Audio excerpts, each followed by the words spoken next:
Good morning and welcome to the Red Net Show, where it's always morning, even in the afternoon. I am your host, Jay Edgar, and I am joined today by somebody whose identity is so shrouded in secrecy, we had to bleep out half the information about him the first time he was ever on the show. Please welcome back to, I think this is your second time on the Red Net Show too, back to the show though, CWal 728 from the Porch Boys.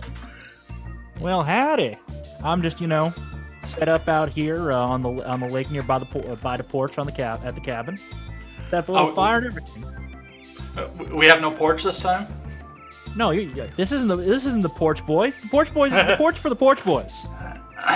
Well, you're out here, and maybe someday you'll get up onto my porch here, and we'll have the conversation out there. But hey, maybe you might even be one of the guests that winds up being in studio. Who knows? We'll see what happens with this here. But yeah, we've got a lot of stuff to get to over here today, and not a lot of time to do this. I think we probably have about a 4-hour show and a 2-hour schedule.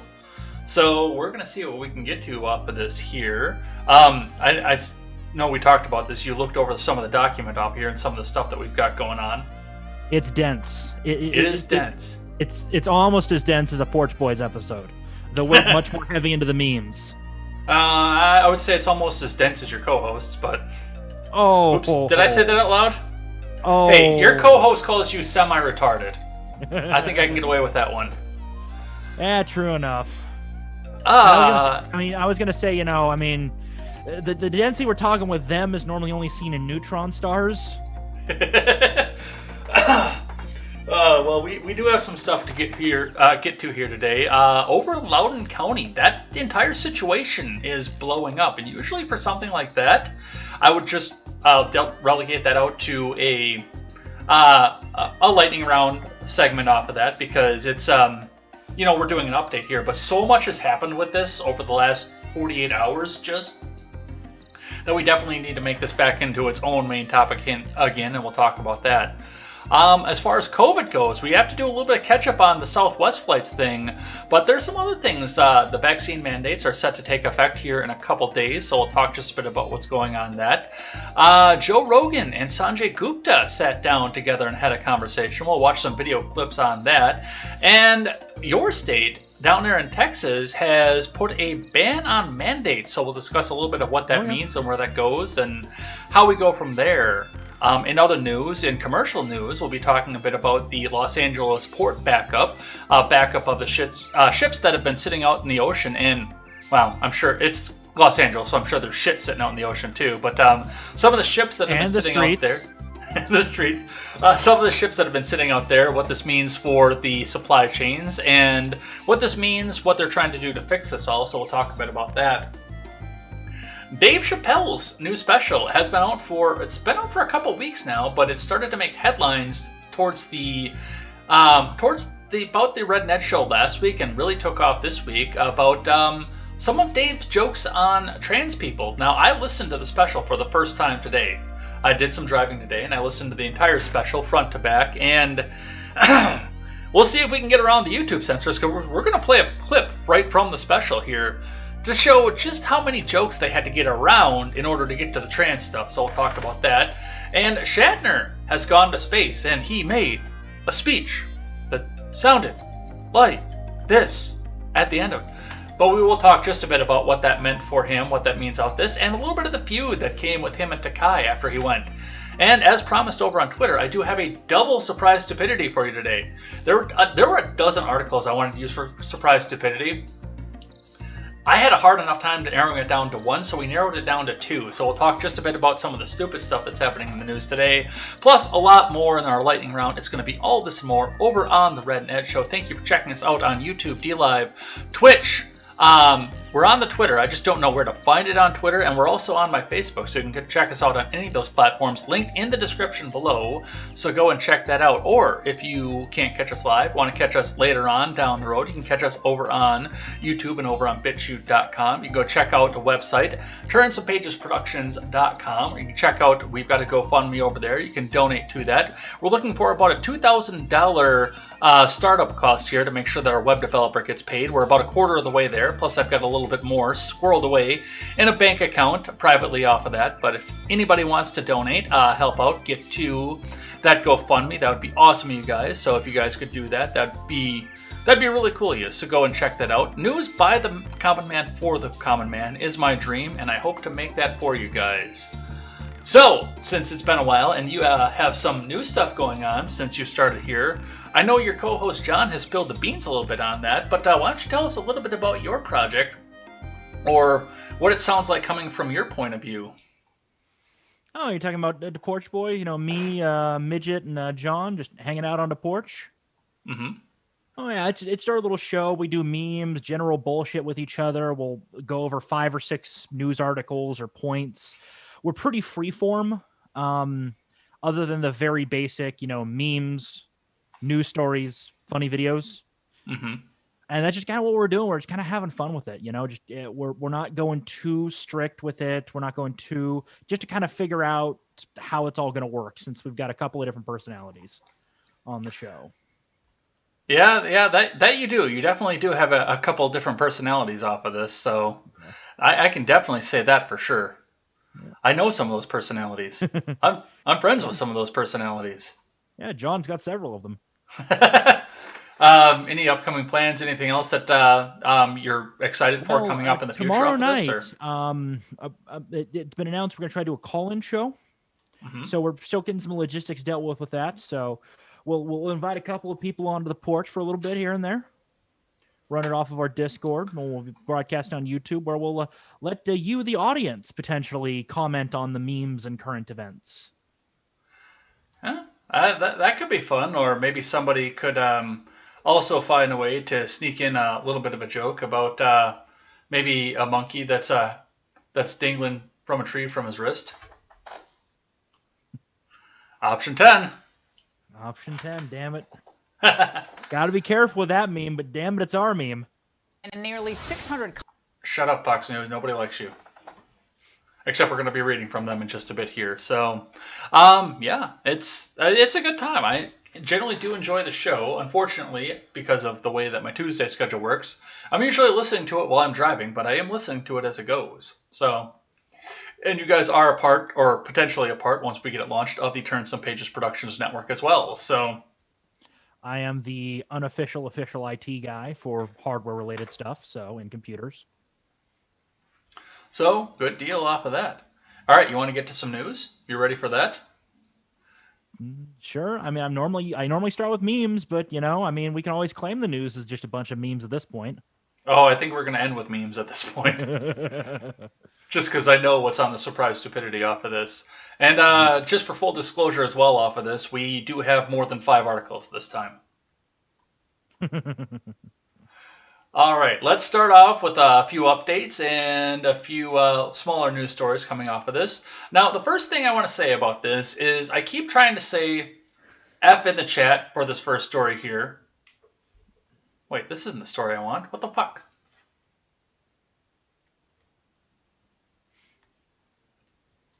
I didn't even do anything with the story. Why the hell do I have this story up? There we go. Oh, something. A link must have changed when I changed something here. That's why it was up there. Yeah, I had no idea what was going on about qualified immunity for cops. We want to talk about Colin Powell.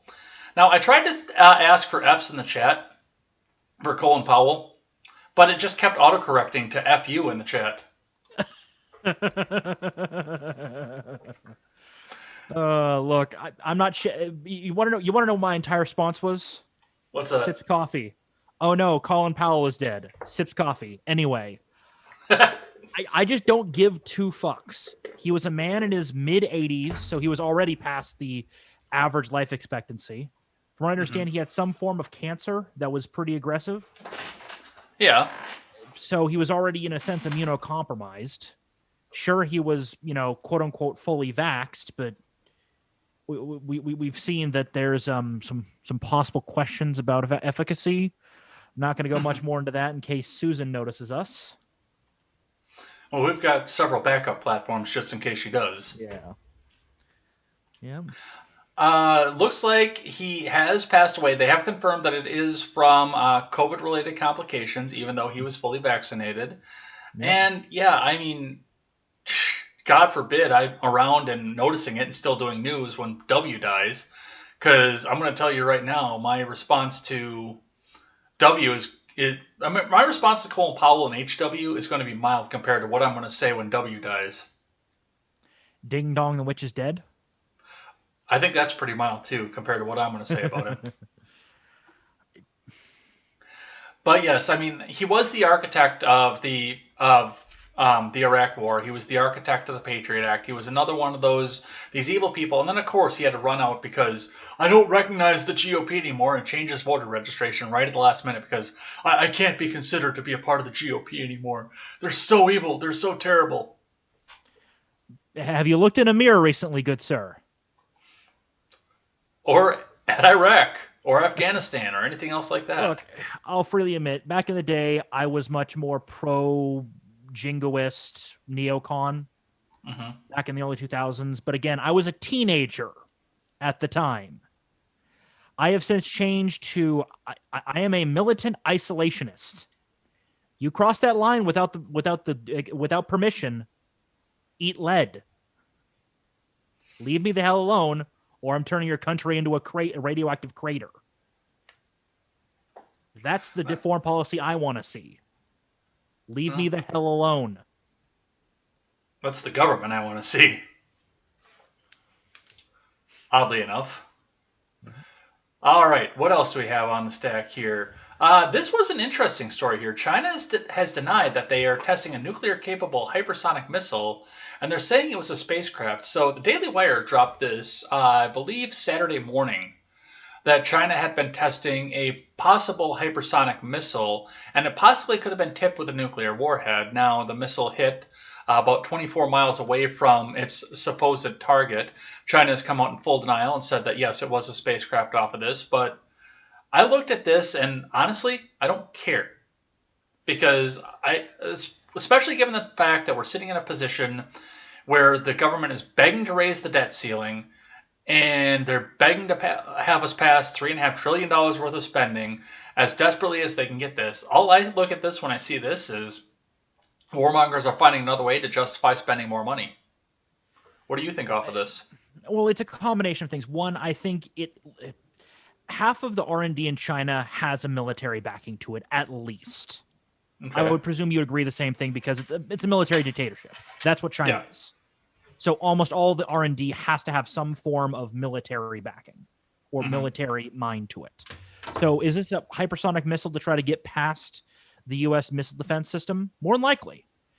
Do I think it's fully successful in doing so? Probably. But the question is, how many can the Chinese make in a short period of time? How accurate are they when mass produced? Because there's a difference between prototype accuracy and actual accuracy. You can imagine that, with Chinese manufacturing, it may not be as accurate. And if you're off by 24 miles, even with a nuclear weapon, that is difference between hitting your actually damaging your target and just irradiating the area around it, which you can operate in an irradiated environment. Then the next thing is, I think the fact that the government's talking about it's a distraction from, the failing systems. Yeah. And also China, this is a distraction for their people because they have their own problems. I don't think you have the story lined up, but apparently half of China's hog supply is dead from a swine flu. Yeah, Ron put that in the Discord. I don't have this up because I haven't been able to verify it because I've been driving most of the day. But Ron's got that in the Discord, so we'll probably be talking about that tomorrow morning. I call this distractions on all sides. We will see what happens off of that. What else do we have here? From KUSI News, plane crashes in Santee neighborhood, 2 confirmed dead. So this happened near Santana High School on Monday, which I believe is Los Angeles adjacent or San Francisco adjacent. I can't remember. Doesn't say in the article. Hold on, to Montgomery Gibbs Executive Airport in San Diego. Okay, San Diego adjacent. Yeah. So it's SoCal, Southern California is where he crashed. Okay. Based on this. Go ahead. Based on this, it said it's a twin pilot Cessna. Believe it or not, those guys crash quite a bit, just because you're dealing generally with either semi-professional or amateur pilots. The planes are also a lot smaller, so if a weather condition gets a lot worse, like, sudden gusts of wind can knock them out of the sky, whereas, a big old 747 goes, "Thank you, sir, can I have another?" Pretty much. It's just the reason why they're talking about it is because it landed nearby something. It landed in a house, literally. Yeah. And unfortunately, it looks like there was a UPS driver on the ground that just got unlucky, Yeah. It went through the UPS truck and into a house. Yeah. Does not look like there's any suspicion of foul play, any suspicion of terrorism or anything else like that. This just looks like an unfortunate accident. Yeah. Unfortunately, mechanical the people failure. In the house were not home. Yeah. So this is probably going to be mechanical failure, pilot error, a weather condition, or a combination of all three. Probably the combination of 2 to 3 of them, with pilot error being one of them. A little bit of White House stuff from you remember our Columbus Day fun stuff that happened off of that. Yes, Columbus Day. But we will read it as they write it in the New York Post. At least one arrest as climate activists protest outside the White House on Indigenous Peoples Day. So they're saying here at least one person was arrested Monday during a raucous climate change protest outside the White House on Indigenous Peoples Day, when a large group of Indigenous people gathered to urge President Biden to stop approving fossil fuel projects and declare a national climate emergency. So looking at this and just looking at some of the stuff, and we've got the pictures here of the woman being arrested. It does appear that she is Native American as well. So I know a lot of people were pissed off. Why are you arresting an Indigenous person on Indigenous Peoples Day? Why are you doing this? Let me see if we can see what she got picked up for. It says here, according to Secret Service, one of the demonstrators allegedly threw something over the fence of the White House during the climate march, which is a no-no. Yeah, no. Sorry. They're gonna put you in handcuffs. You're gonna get booked. They're gonna probably sit you down in the drunk tank for a few hours, and they're gonna release you if it's nothing hazardous. If it's just basically a letter with a rock tied to a rock or something that you want the president to read, they're not gonna give 2 craps. If it's something serious, that's a different story. But it sounds like maybe they chucked a water bottle or a rock or something, and that is a no-no. That will get you arrested. Is she likely going to even face a fine? Probably not.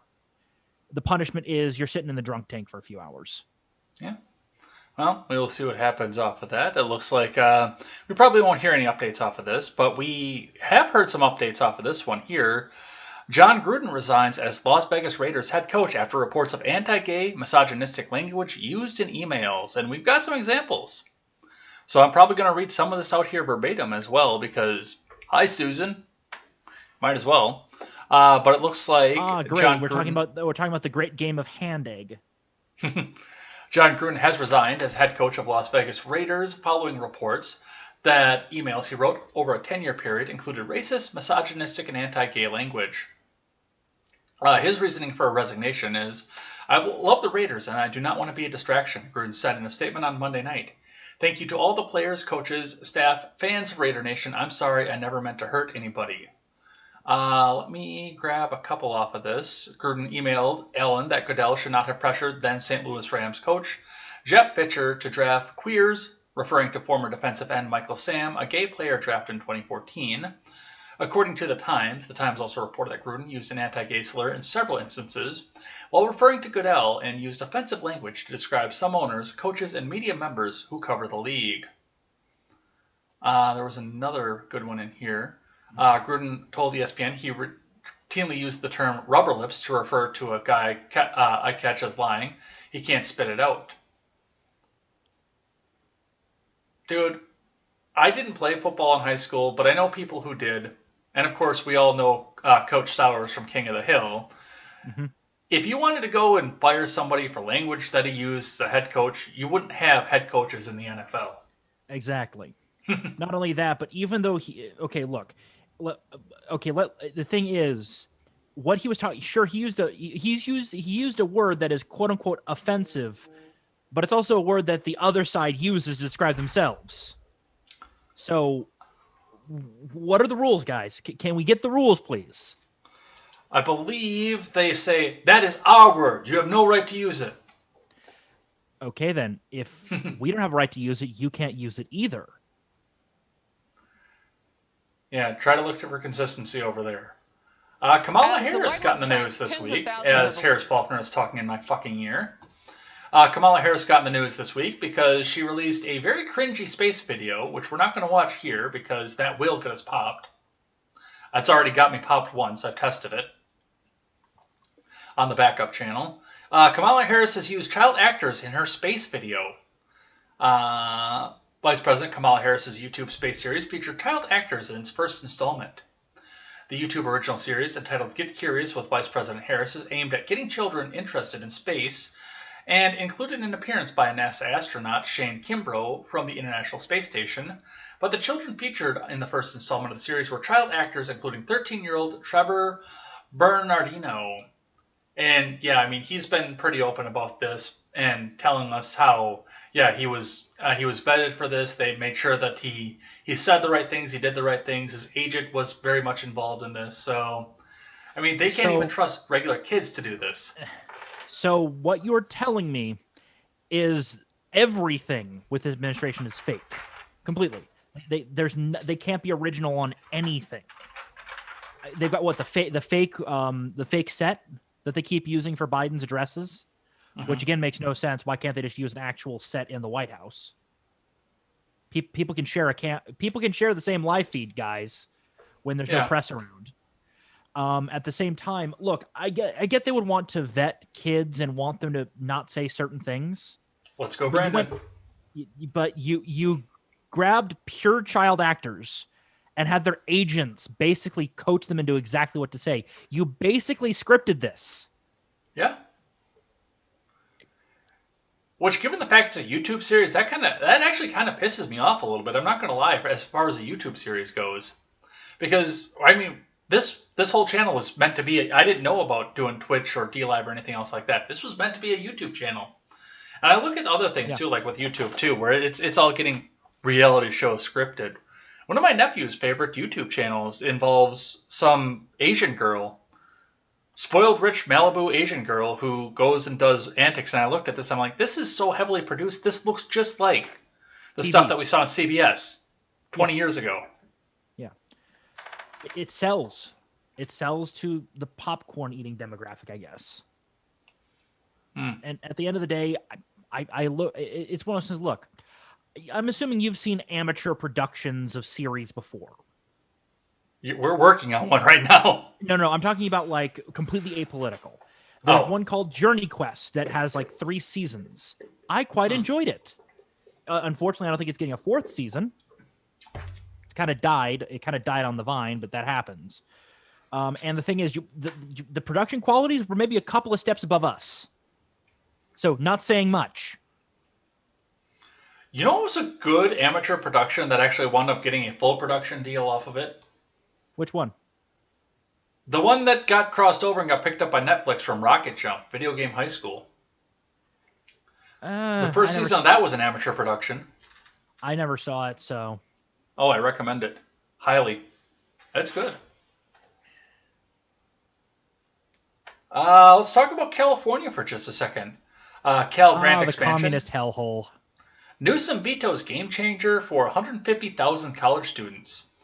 So it looks like a bill went through California to make community college free and expand grants for going to University of California schools. And it looks like Gavin Newsom has vetoed this. They gave a reason? Let's see. With Newsom's dissent, Assembly Bill 1456 won't become a reality, rebuffing a legislature that unanimously supported the legislation. It would have increased by about 150,000 the number of community college, Cal State University of California private college students eligible for a Cal grant.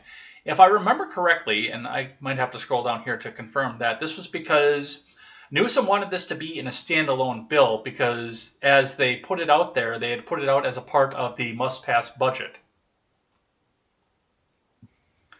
Which I'm actually okay with. I wish all bills were standalone bills. Yeah. I get that, but wait. Newsom is in favor of this concept, though, right? Yeah. Why did he stuff veto in there. I don't know. I can't figure this out. Unless the only thing I can think of is punishing the people who tried to recall him. Okay, hold it. The people that tried to recall you were probably working class and of the older demographics, more than likely. Yeah, but they can't send their kids to school anymore. Well, cheaply anyway. You'd be surprised how cheap community college is compared to full college. Not only that, but again, working class, Yeah. they tend to send their kids to trade schools, which are partially paid for by the industry that they go to. Or agreements are made like apprenticeship, like, hey, you know, I'll cover your cost to go to the trade school for plumbing as long as you become my apprentice for a couple of years, kind of thing. Yeah. Yeah, Yeah, I or don't know or what the community reasoning was college, behind yeah. this. Like I said, the article just said that he was probably doing it. He did it because they wanted it to be a standalone. Which again, this is Newsom. He loves his omnibus Yeah. because you can sneak so much stuff into an omnibus. Oh God, what I love an amendment that kills omnibuses for good. Yeah. I would like that too. All right, we got to keep going here. From the New York Times, a former newspaper. The New York Social Slimes? Security. Yeah, the New York Times, a former newspaper. Social Security benefits rising 5.9% in 2022, the most in 4 decades. Which is funny because what else has been rising by percentages in the 5 points lately? No. That's not happening at all. It's totally fine. There's the only fire here is this warm campfire by me. There's nothing else on fire. Just don't look at the campfire where you see the stacks of money at the bottom that are fueling it. I don't think that made it onto the screen. I think you're cut off just a little bit too low for that. I'm looking at it right now. You can see the fire by me, by the hat. I can see the fire, but I can't see the stacks of money. Oh, I'm just joking about them. Oh. I'm making a joke. It's a Minecraft campfire, for God's sake.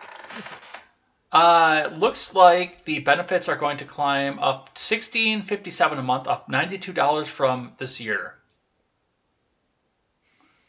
Which, I mean, tells me that we're going to get also to the point where, I mean, there's not going to be anything left for me, and there's definitely not going to be anything left for you because I'm 10 years older than you are. I don't think there'll be anything left for my parents, and they're in their 50s. Not only that, but fortunately, my dad has thought ahead and has, you know, private 401ks in the industry he's in. He can continue working, even if it's just part-time if he needs to. Hell, he's probably going to want to continue to work until he gets really close to the end. It's just he's just going to semi-retire. I mean, I'm assuming you've met somebody or know of somebody who's semi-retired. Oh, yeah. I know a lot of those people. Yeah. My dad is one of them.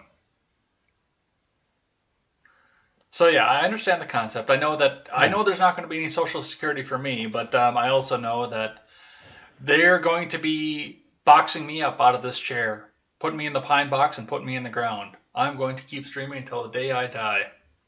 Hey, maybe you'll get some endearment like that. What was it? That grandmother that was streaming Skyrim. Boy, Texas, what's going on Maybe. with this story, Bill? Good morning. More Fox News autoplay. Fuck that. It doesn't happen to me for some reason. I think it's my browser. It might be. Brave, From so. Fox News, leaked Border Patrol documents show mass release of illegal immigrants into U.S. by Biden admin.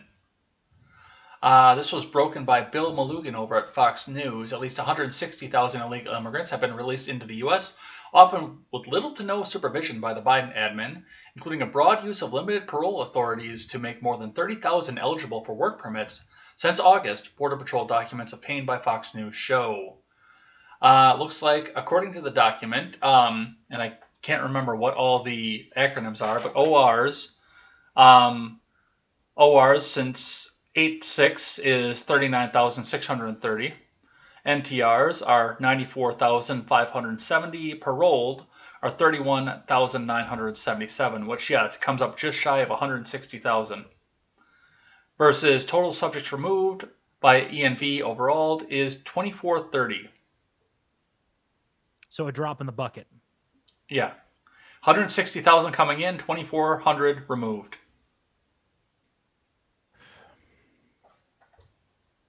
It's guys, this isn't going to do what you think it does. This is just going to import the problems of the nations they're coming from into the U.S. Let's see. I know NTR is notice to report. Parole is, well, we know what parole is, so. Yeah. We know it's basic. Look, this is backfiring. Biden has what, a 20-something% approval rating on the border crisis? Something like that, stupid low. Mm-hmm. So low that even the majority of Democrats think he's screwing up. Yeah. And at the same time, you have, Texas deploying its own National Guard to the border, thumbing their nose at the administration. Yeah. Yeah, we have all that. I definitely understand that. Here's one that you sent me late last night, and we put on the topic of temporary this morning. Assistant to the House Surgeon at Arms is charged with possession of child porn. And I got this one from CNN. You sent me the Breaking 911 article. I got this from CNN, so the mainstreams are talking about this.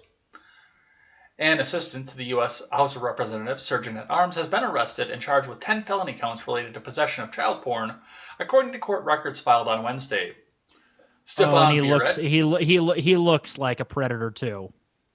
See, I don't know about that, so let's read into this just a bit. Stefan Burett is allegedly the owner of a Dropbox account that contained images of child sexual abuse material. You used Dropbox, really? You used Dropbox, a publicly known platform. That's why I'm suspicious of this. According to a news release from the police in Fairfax County, Virginia, the news release also said that multiple search warrants led police to determine Burett was the owner of the account. Detectives executed a search warrant on Wednesday on Burett's home in Fairfax County and recovered multiple electronics, the news release also stated. But Burett also worked with the Capitol Police as a civilian in the Security Services Bureau front office. USCP confirmed to CNN he came from the House Surgeon at Arms office to work for USCP between April of 2019 to September of 2020, and then he went back to the House's law enforcement office, according to USCP. And I'm starting to question whether or not this guy knows something about 1-6 and wasn't going to play ball, because CNN usually covers their own, covers the government bureaus, and doesn't let this kind of stuff come out. Here's the problem. Mm-hmm. I have some inside knowledge within the systems and know there are people this stupid that work in high level positions. I don't doubt that either, but like I said, the fact that he's so high up. And the thing is, normally they don't do the whole, they made a Dropbox. They do the whole, they found a laptop in his attic. Mm-hmm. That's how they normally do it. Look, could it be a frame up? Sure, but the problem is, if this is a frame up, don't you think he'd be immediately contacting a lawyer privately to release everything he knows? He does have a lawyer that's talked on at this. The lawyer hasn't responded yet, but yeah. The thing is, if the lawyer suddenly starts spouting off saying my client is being screwed with because he was not playing ball with this, basically they could muddy the waters very quickly, very easily. I think this guy legitimately probably is a predator, just because you know the type, and they tend to end up in power. Yeah, that they do. So I think this one is, they're talking about it just because if they didn't, if they got scooped by the right wing on this, the right wing would have used that as evidence that to push that a private special investigation be called into the actions of January 6th, saying, look, if this kind of corruption's at the tippy top of Capitol Police, we need to basically shut it down and audit it, which they don't want to do. So that's why they're talking about this, so they can say, oh, we already talked about this and he's going to jail. They're trying to, basically they're burying it by talking about it. Well, we'll see where that goes. We got to get through a few more here, including some fun stuff. There's some fun stuff at the end of this, so don't worry. This isn't going to be all. We've been so doom and gloom so far off this, but there's going to be some fun stuff. Oh, this next one's funny though. Walgreens is closing 5 more San Francisco stores due to theft. I don't need to read into this article. We told you this was coming. Okay, California, you raised the amount required for police to get involved to $900. $1,000. $1,000? I thought it was $900. No, it was $1,000. Okay, do you know what $1,000 is? Especially in a retail store like Walgreens. That's a lot of stuff. Not only that, but if somebody goes to Best Buy and grabs one of those very shiny graphics cards off the shelf, that's less than $1,000. These people have no understanding of what, a lot of money is, do they? Making these laws.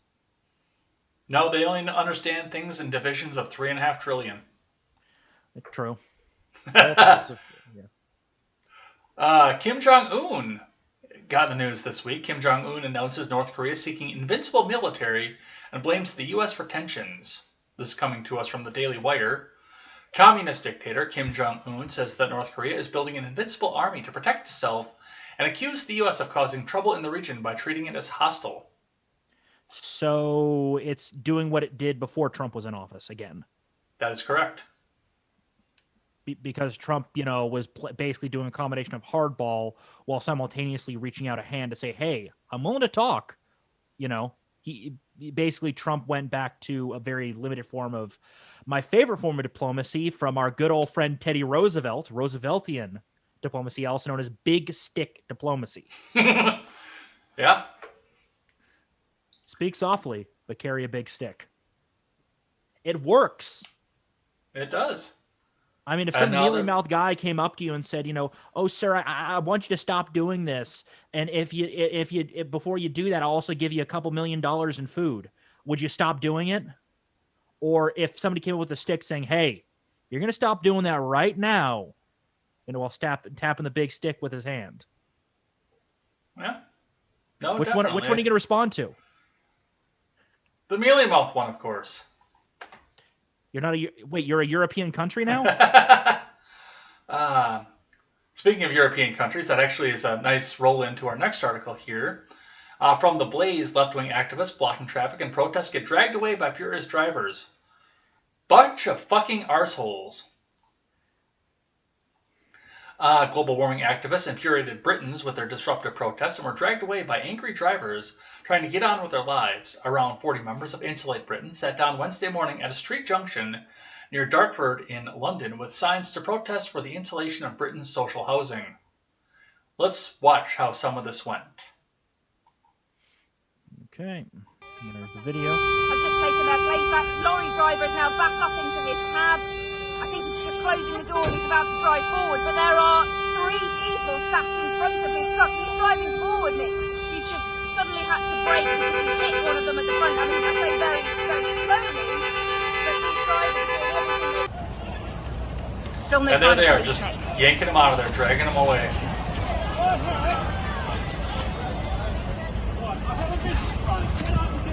I have a business to run. Yeah.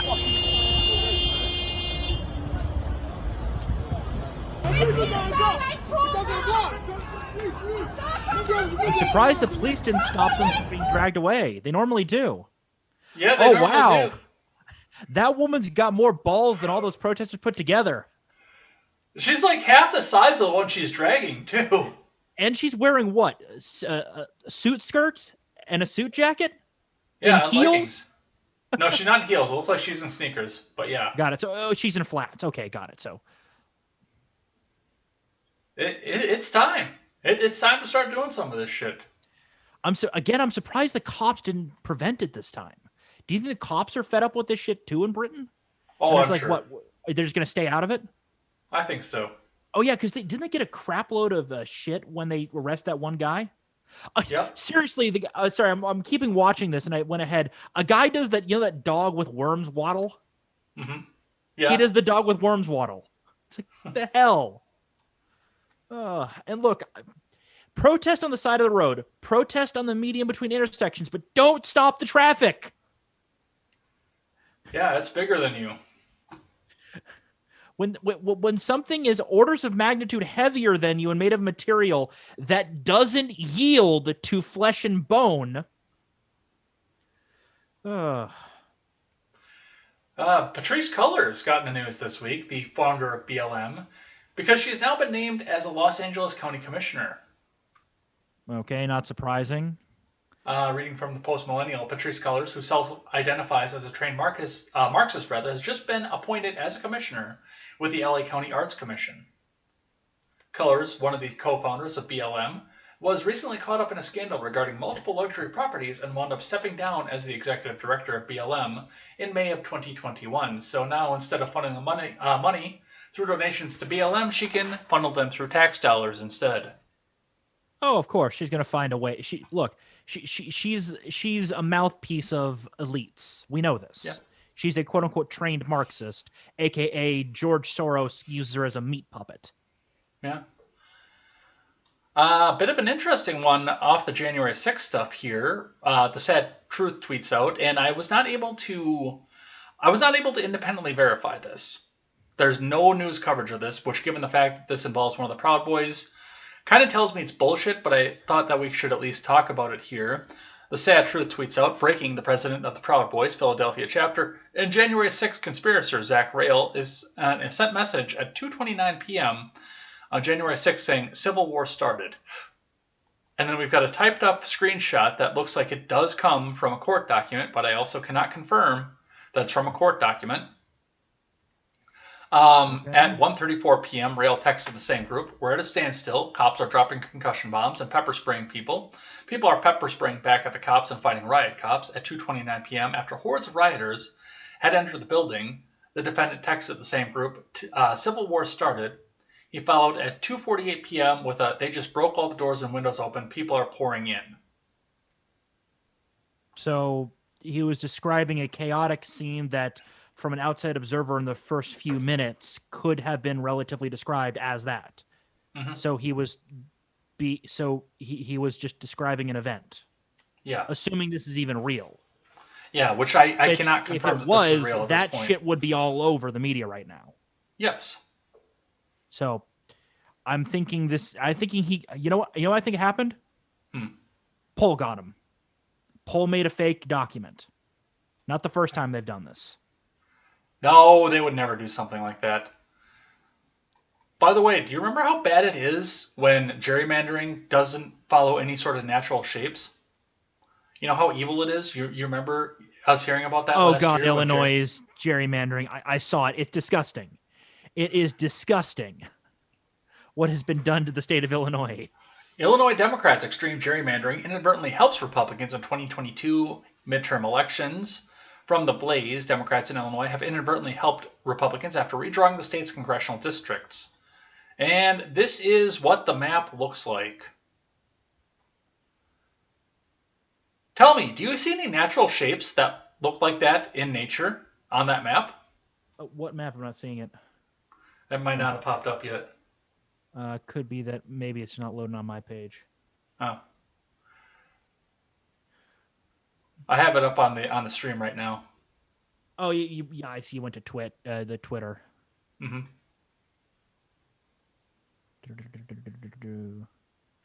Yeah, I've seen it. It's disgusting. I mean, that little yellow strip is clearly gerrymandered to get the city of St. Louis to screw over. And U of I in Springfield, by the way. What was that?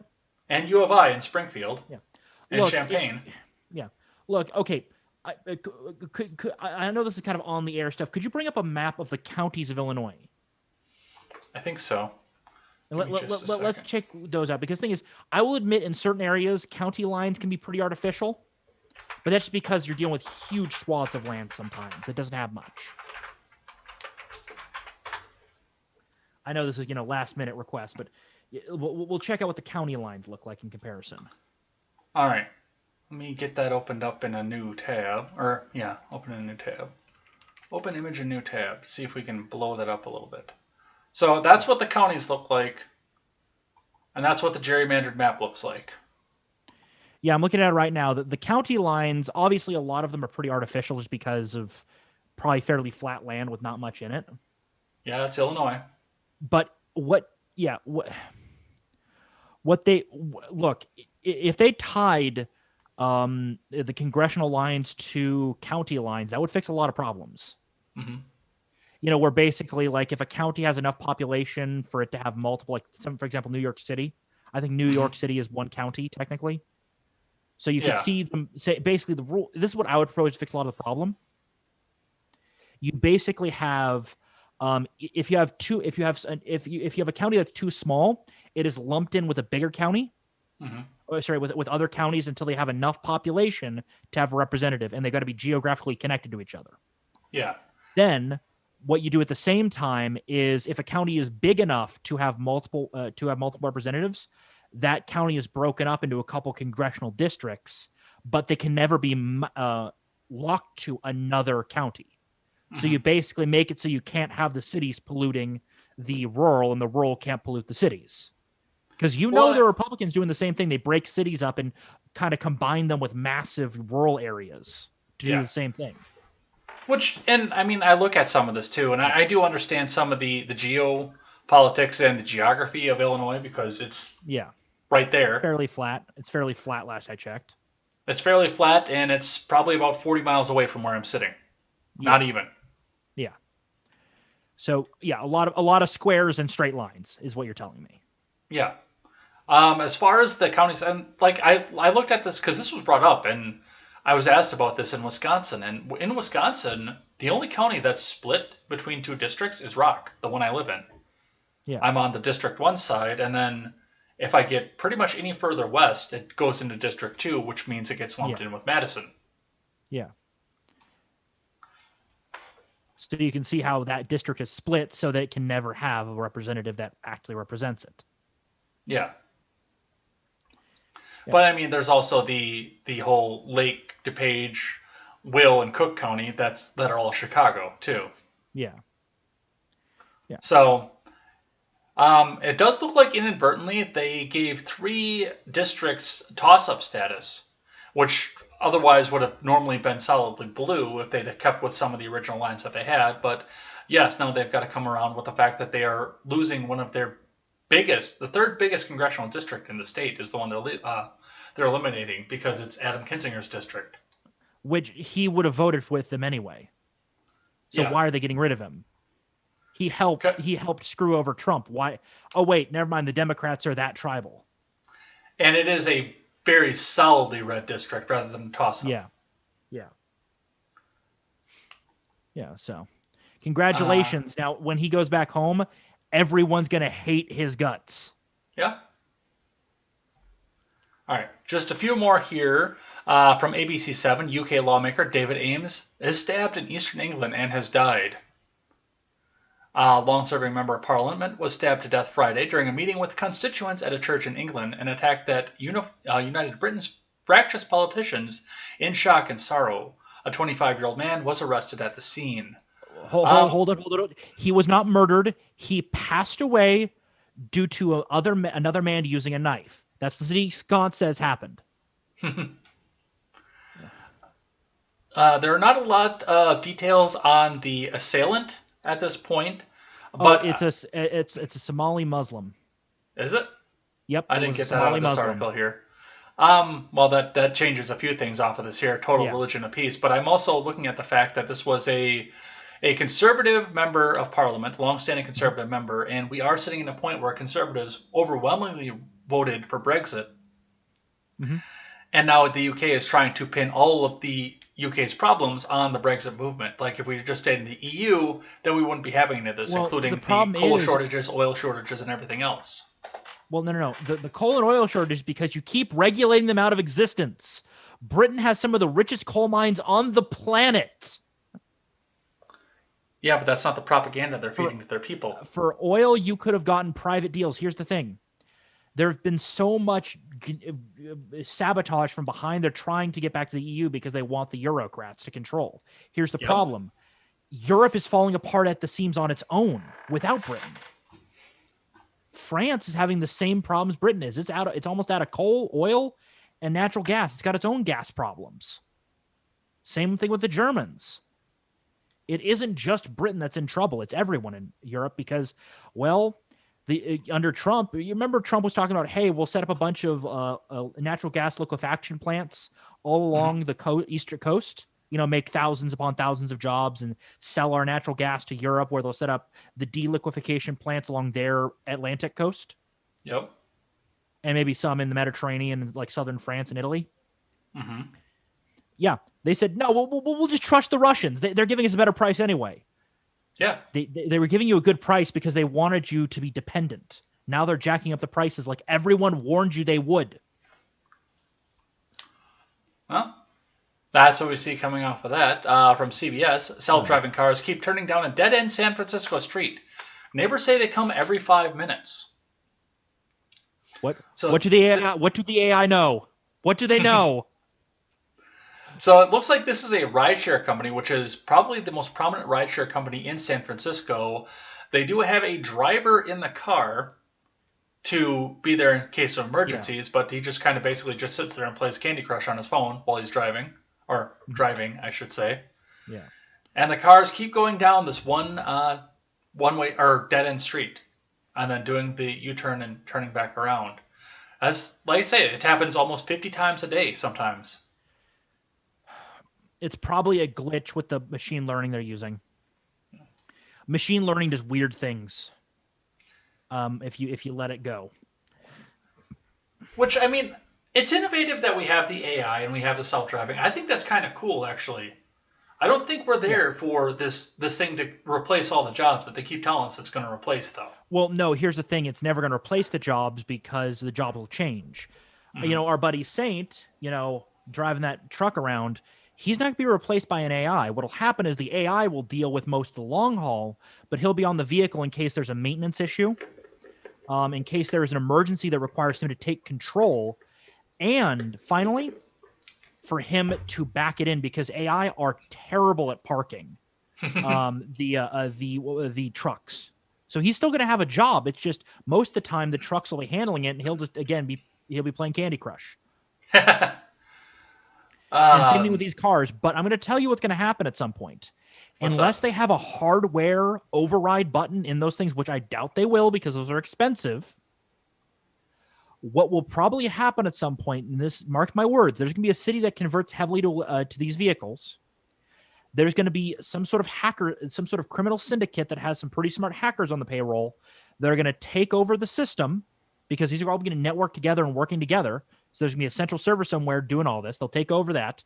They'll drive the cars onto a bridge, put them in a position, and then they'll tell the occupants, you get out of the car, we drop you and every car next to you. So no one wants to get out of the car. And they call the city and say, $1 billion or we drop them. And then within 24 hours, technology will be banned. That technology will be banned across the board. Well, we'll see what happens. Here's one that affects your neck of the woods, especially in the markets that are trying this out, from the New York Post. McDonald's rolling out McPlant meatless burger at select U.S. restaurants.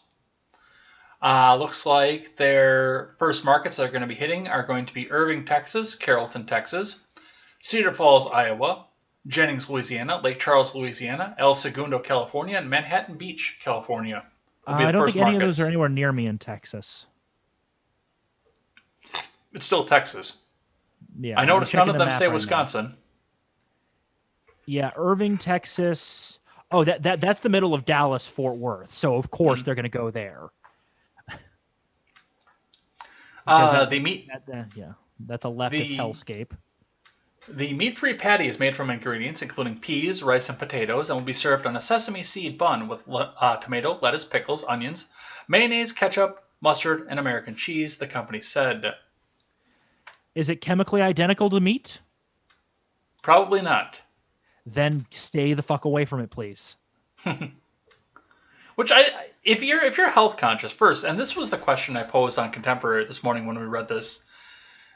If you're trying to not eat meat because you're a vegan or for whatever, why do you want to eat stuff that looks and tastes like meat?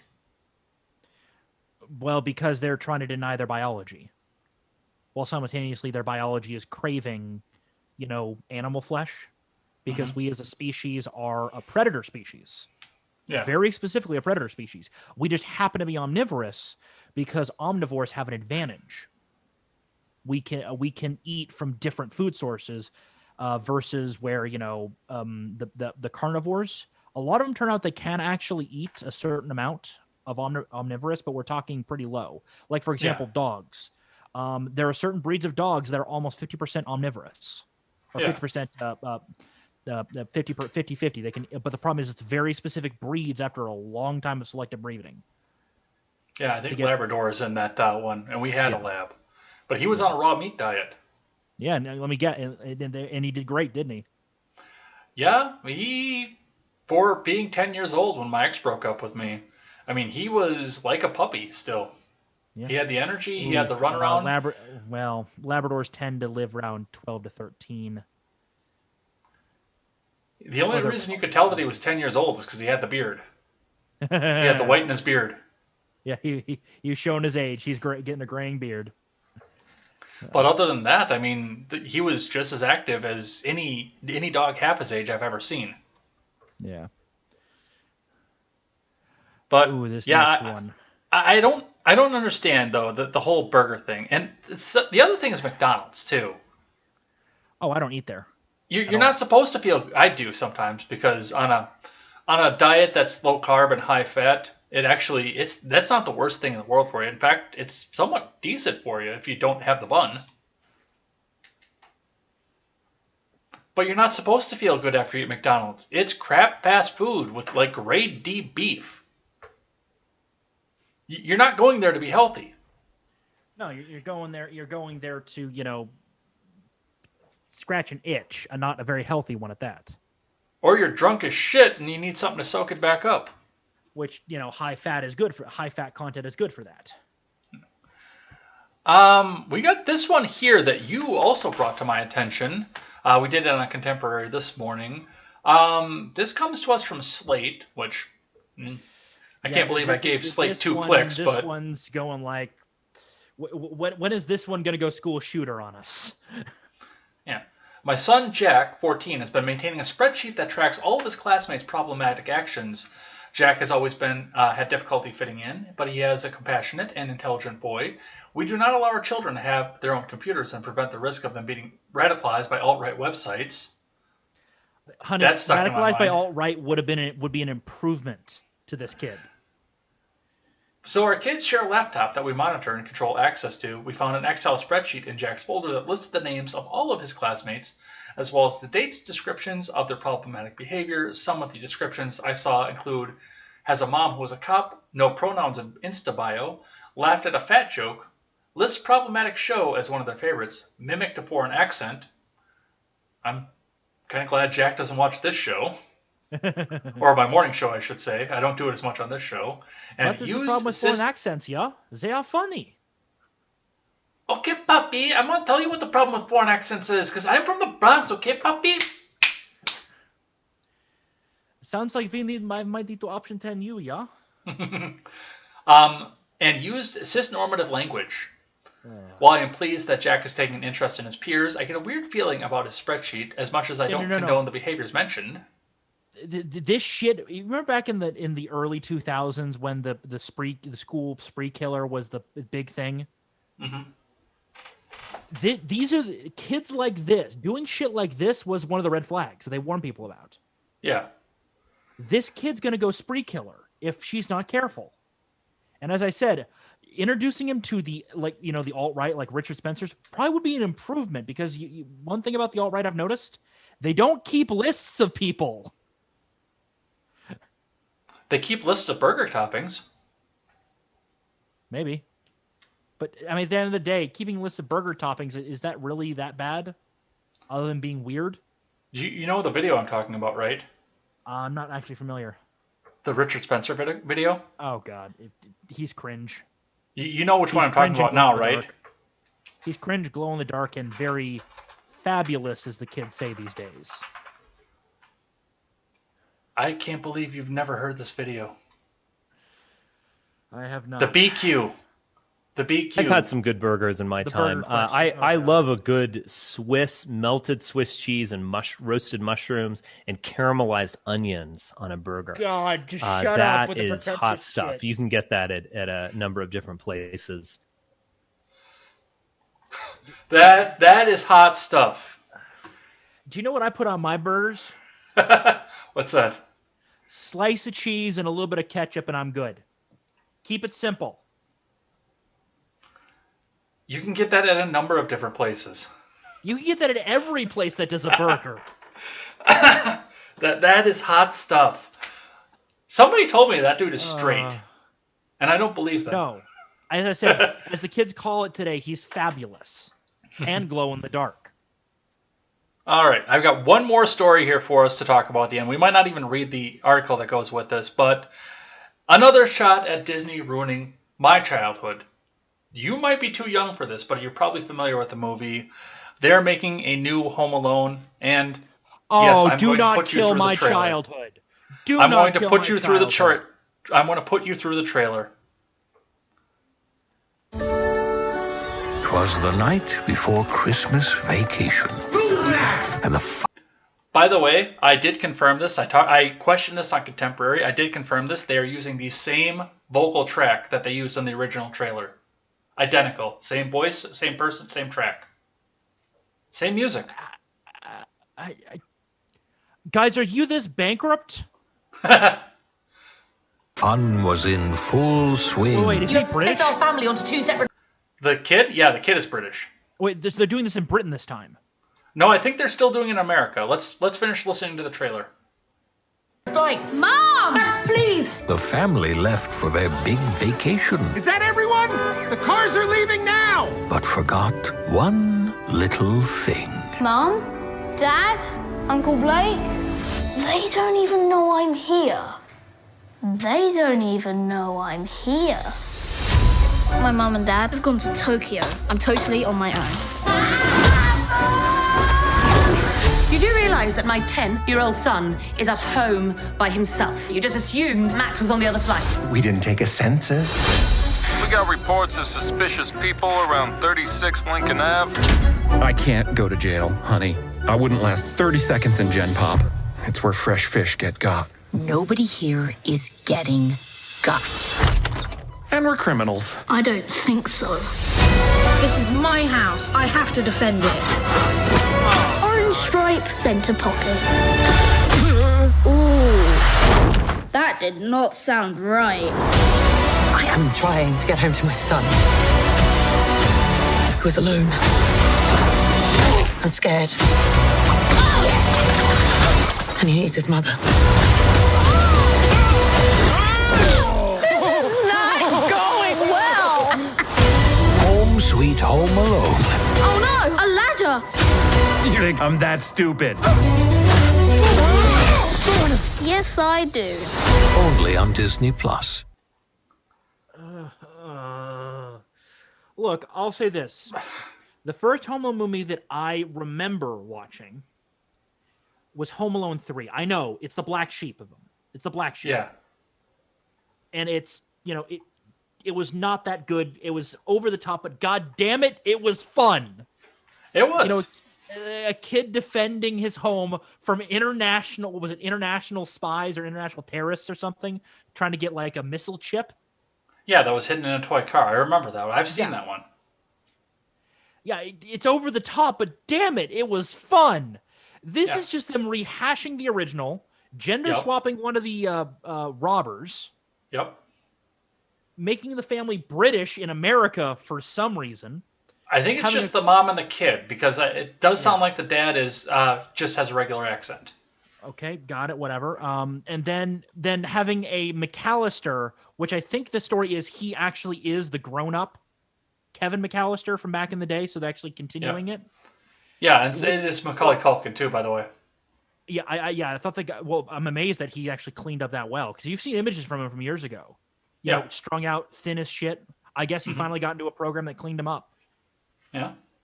So, and it's just one of those things. Like, look, I know it's a comedy movie, and there's a lot of suspension of comedy, but you would think that if McAllister was told, "Hey, a woman says she left her kid home alone," he's like, "Jesus, that happened to me when I was a kid," and he would be extra looking into it.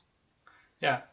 Well, I guess we'll see. I'm actually probably going to watch this. I'm more interested. Sure, I'm going to watch it, but it's going to be, I am scared they're going to wokeify my childhood, but I'm also kind of interested to see with where technology has come in 30 years, what the traps are going to look like.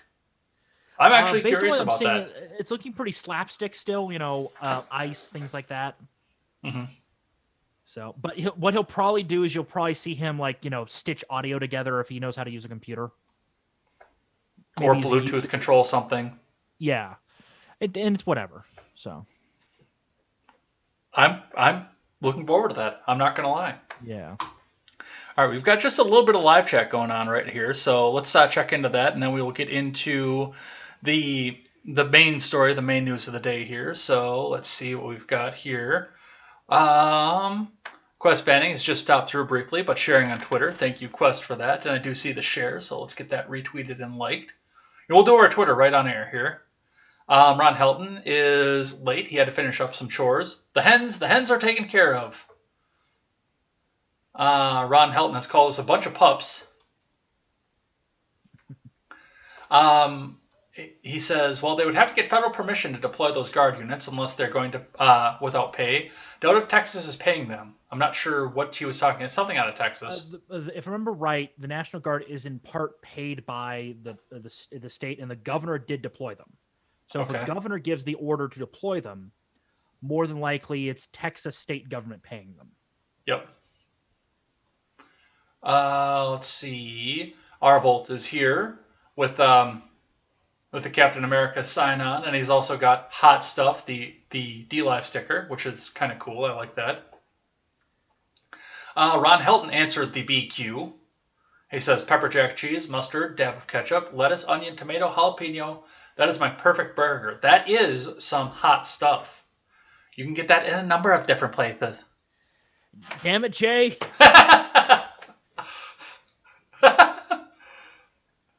Don't make me use the 50 cal on the half track, man. It's right there. It's right there. Ron Held says he doesn't have Disney Plus. He's not getting it either. I don't. Well, my sister has it and she pays for it. But since I pay for the Netflix, she gave me my own profile on the Disney Plus, so I can watch it and not pay for it. There are ways. Yeah. I don't even have to go and find ways. It's just, okay, sign in, use my sister's email address. Hey, we've got Disney Plus.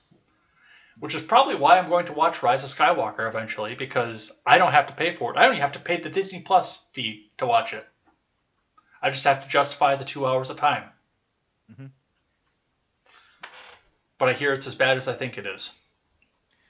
The only thing that was worth watching on it was Mandalorian. I dropped it. I got 6 months of it free when I swapped over to my own phone plan. Mm-hmm. From the family plan that I was giving some money to my dad about a while ago. Yep. I jumped over my own plan. And I got it for 6 months. And I canceled it after 4. Just because Disney was doing stupid shit again. Yeah. I like the fact that Clone Wars is on it. And I watched that. Yeah. That's what I'm binging right now is Clone Wars. Good series. I recommend it. Yes, it's animation for kids, but it was made by a team that cares about Star Wars and made sure that it is watchable by an older audience. It was also pre-Disney, too. Yes. Ron Helton says, unless Texas is on another planet, all of our checks here in Oklahoma were federal checks. Not a single one of my guard checks came from the state of Oklahoma. The only state control was that the state is allowed to pick its own officers. Still, the president's signature is on my commission. Come on, man. Yeah, well, all I know is that the governor's deployed them to the border and they're doing something down there. Okay. We got to get to some news here. We got to get to some of our big stories here. So I want to start talking about Loudoun County. That's where I want to start with today because, like I said at the top of the show, this was going to be just a lightning round topic, but there's just so much here. We have to take a few minutes and actually talk about what's happening here. So I want to start with, we talked last week and a little bit before about the fact that we're taking a 5-minute recess that Fox News sucks and they give me autoplay all the fucking time. We talked a little bit last week about the fact that Loudoun County was one of the first ones out there. Mitch McConnell and Schumer were actually debating over whether or not to use federal resources to help keep order and arrest some of the people who are going in and, let's say, disrupting some of the school board meetings, which is what they should be doing anyway.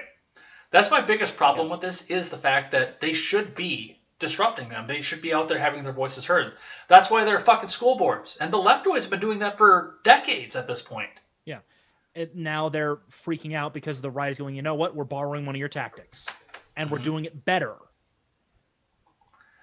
And I did confirm, we talked about it with Saint last week also, that yes, the leftoids did do that in a small town probably about 30 miles to the east of here called Burlington, where they went in and they demanded that the school board give a more critical race theory oriented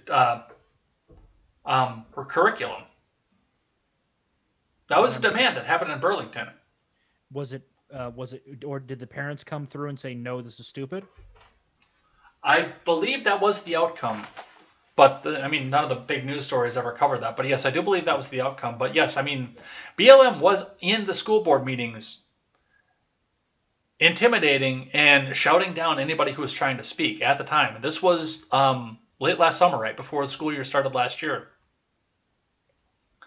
that all this happened. It was, especially with the proximity too of where Burlington is versus Kenosha, right after the St. Jacob riots. Mm-hmm. So this is not something like the Leftoids didn't do, and that one didn't make, I don't think, national news. I don't think a lot of people heard about it. We heard about it because it's right down the road. We knew about it because of that. Regional and local news sources picked it up. Yeah, in fact, when I confirmed that last week on the RedNet show last week, that's what I did. I found it. I believe it was a Fox 6 article out of the local Fox affiliate.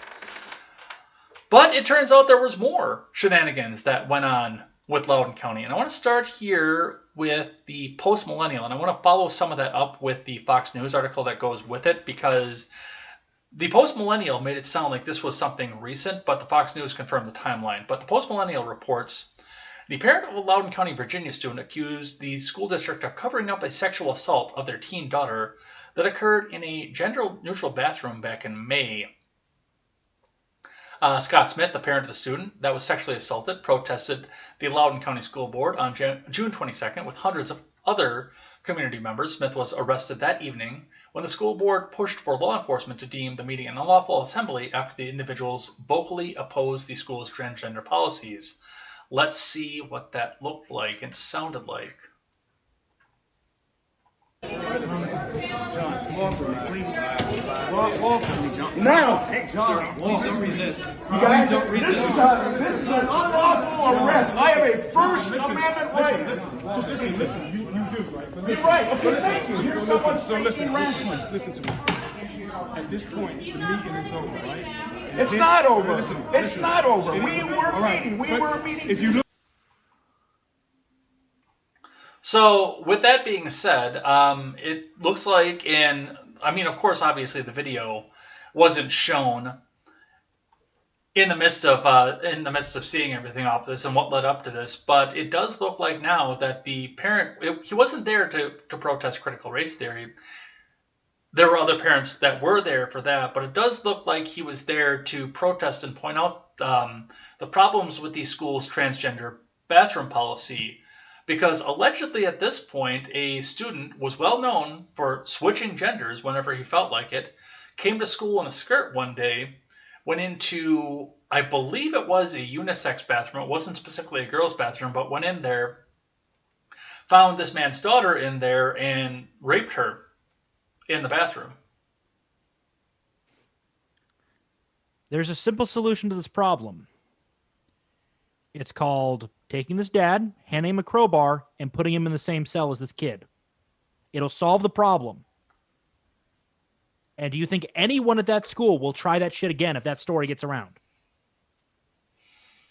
My God, whatever happened to people dealing with the problems themselves like this, man?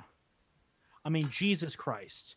Problems like this did not occur in the past, because if you did, there would be the family and friends of that girl hunting you down. Yeah. You turn yourself into the cops, not because you feel guilty about it, but because you don't want to die. Yeah. Yeah, the cops will protect you. Oh yeah, I mean they're going to sentence you, because you're basically admitting everything. They're going to sentence you to maximum. Mm-hmm. But you're not going to be beaten to death. Oh, I think in that situation, I don't know about the father, but I think in that situation, beating to death would probably be the least of the guy's worries. Wood chipper. If he did that with my daughter. You go wood chipper, wouldn't you? No, I'd be having a little bit more fun with him before he died. Oh. In Minecraft, of course. No. No, oh, no, I'll stand by that one. We're just dropping the pretense here. If I had a daughter, which I don't have a daughter, but even if it happened to my little niece, no, there would be no pretense of that. There would be no Minecraft on that. No Minecraft. Yep, I'm much the same. If I had a kid and somebody hurt them, I'm making calls to my buddies, especially if they're like ex-police or ex-military, going, look, I'm about to do something really stupid. You got two options: come down here and prevent me from doing it physically, or getting in the van and helping me. So, it does look like the school has come out and claimed, and this is according to the Fox News article, that there is much more to this guy's story. His behavior at the June 22nd meeting stemmed from an incident weeks earlier at his 9th grade daughter's school, Stonebridge High School in Ashburn, in which he said a boy wearing a skirt entered the girls' bathroom and assaulted his daughter on May 28th. The school came by and said, "We can confirm a May 28th, 2021 case that involved a thorough 2-month-long investigation that was conducted to determine the facts of the case prior to the arrest." The sheriff's office told Fox News, "This case is still pending court proceedings. The Loudoun County Sheriff's Office is not able to provide any documents that pertain to the pending case." The sheriff's office confirmed that the case did involve sexual assault. Some other media firms that were not particularly green check verified have alleged as well that this particular student, just weeks before the Scott Smith's trial, did the same thing to another girl in the classroom, this time not in the bathroom. And he is currently sitting in jail for that. Yeah, basically, they've got this kid's a serial assaulter. Mm-hmm. Yeah. And of course, he uses his gender identity as a shield off of this. Yeah, guys, we warned you. Guys, it isn't just us now warning you. Do you remember the Evangelo cons in the 90s talking about, gay marriage, how it would lead to, polygamy, pedophilia, bestiality, other all number of really fucked up things in the lobby was like, no, that will never happen. I'm sorry, guys. Looks like they were correct. Maybe we should implement their solution going forward. Is there any finality to that?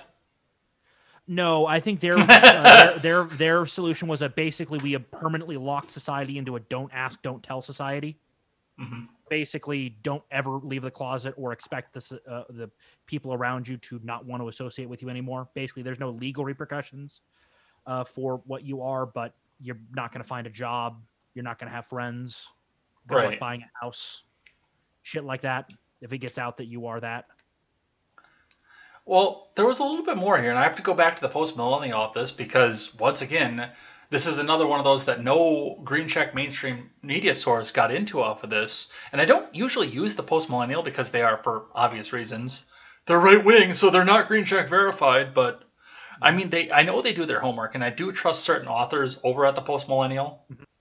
Yeah. Because I know a couple of the authors over there, and I know that they do their homework. So it's basically just a political thing that they're not green check verified. But currently also the ACLU is, they're suing teachers in Loudoun County for compelled speech laws.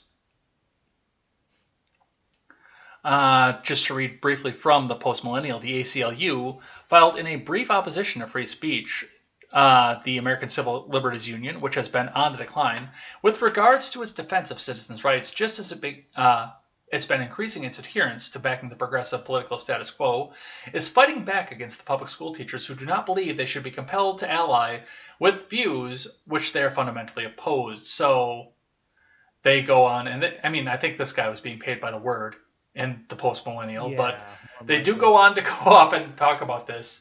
Byron Tanner Cross was told that he must use the student's preferred pronouns in a class, and he refused. He's been paid on administrative leave, and it does look like the ACLU is suing him. Which is fine. I mean, that's what the ACLU does at this point. I'm not arguing for them not to do this because that's how they get their bread and butter. But honestly, for Loudoun County, with this other stuff, with this other boy going on right now, I don't know that I would touch this with a 10-foot pole. They should be telling the student, look, you're going to have to live with it. Loudoun and the ACLU. Yeah. Stay the hell out of this party. Because wasn't there a school board member that's resigned from Loudoun County in shame at this point? Yeah. So basically, look, Loudoun County, you're going to have a hyper-conservative group taking over that school board. Guaranteed. With their proximity to DC, because I think they're pretty close to DC, I don't know if that's going to be a possibility. Okay, because they will get a mass population to go private school or charter. Yeah, they will get a mass group of people to come in here. Yeah, I'm just looking up at the map, and they are like right on the, well, not quite on the edge of DC, but pretty fucking close. Yeah. Probably within 10 miles of DC, the edge of their county. Yeah. So they will have a mass of commuters coming out there to come over and move into Loudoun County just to make sure it doesn't go conservative. Well, the problem is that if people suddenly move in and they're not having students going to the schools, that's a cry foul situation. Mm-hmm. And at this point, I think they might just be willing to sacrifice the county because, damn it, this is getting worse. Basically, the knock-on effect, it basically let this county go red for a while. Yeah. Live with it because it's a pressure release. But the problem is, knowing the progressives, they are addicted to power. So they're just basically going to speed up their own demise. Look, at this point, I wouldn't be surprised if there's enough sentiment within the U.S. just to put an amendment out there that says transgenderism in schools is illegal. Just amendment it for good. Oh, I can give you a practical way to determine how far it is that Loudoun County is from Washington, D.C. Something that we're both very familiar with. Mm-hmm. Vault 101 and Megaton are in Loudoun County, according to this map. I mean, obviously, DC's compressed quite a bit for Fallout 3, but yeah, but no, I'm just looking at it because Vault 101 is approximately where Dulles is, and Dulles is in Loudoun County. Nice. I looked at that. I zoomed in. I'm like, Dulles International Airport. So yeah, that's about where it is. And then approximately Southbridge area, which is where Megaton is. Yeah, that's how close they are. Mm-hmm. So I'm sure the ghouls and the super mutants will move over there in a hurry to go make sure that it doesn't go red.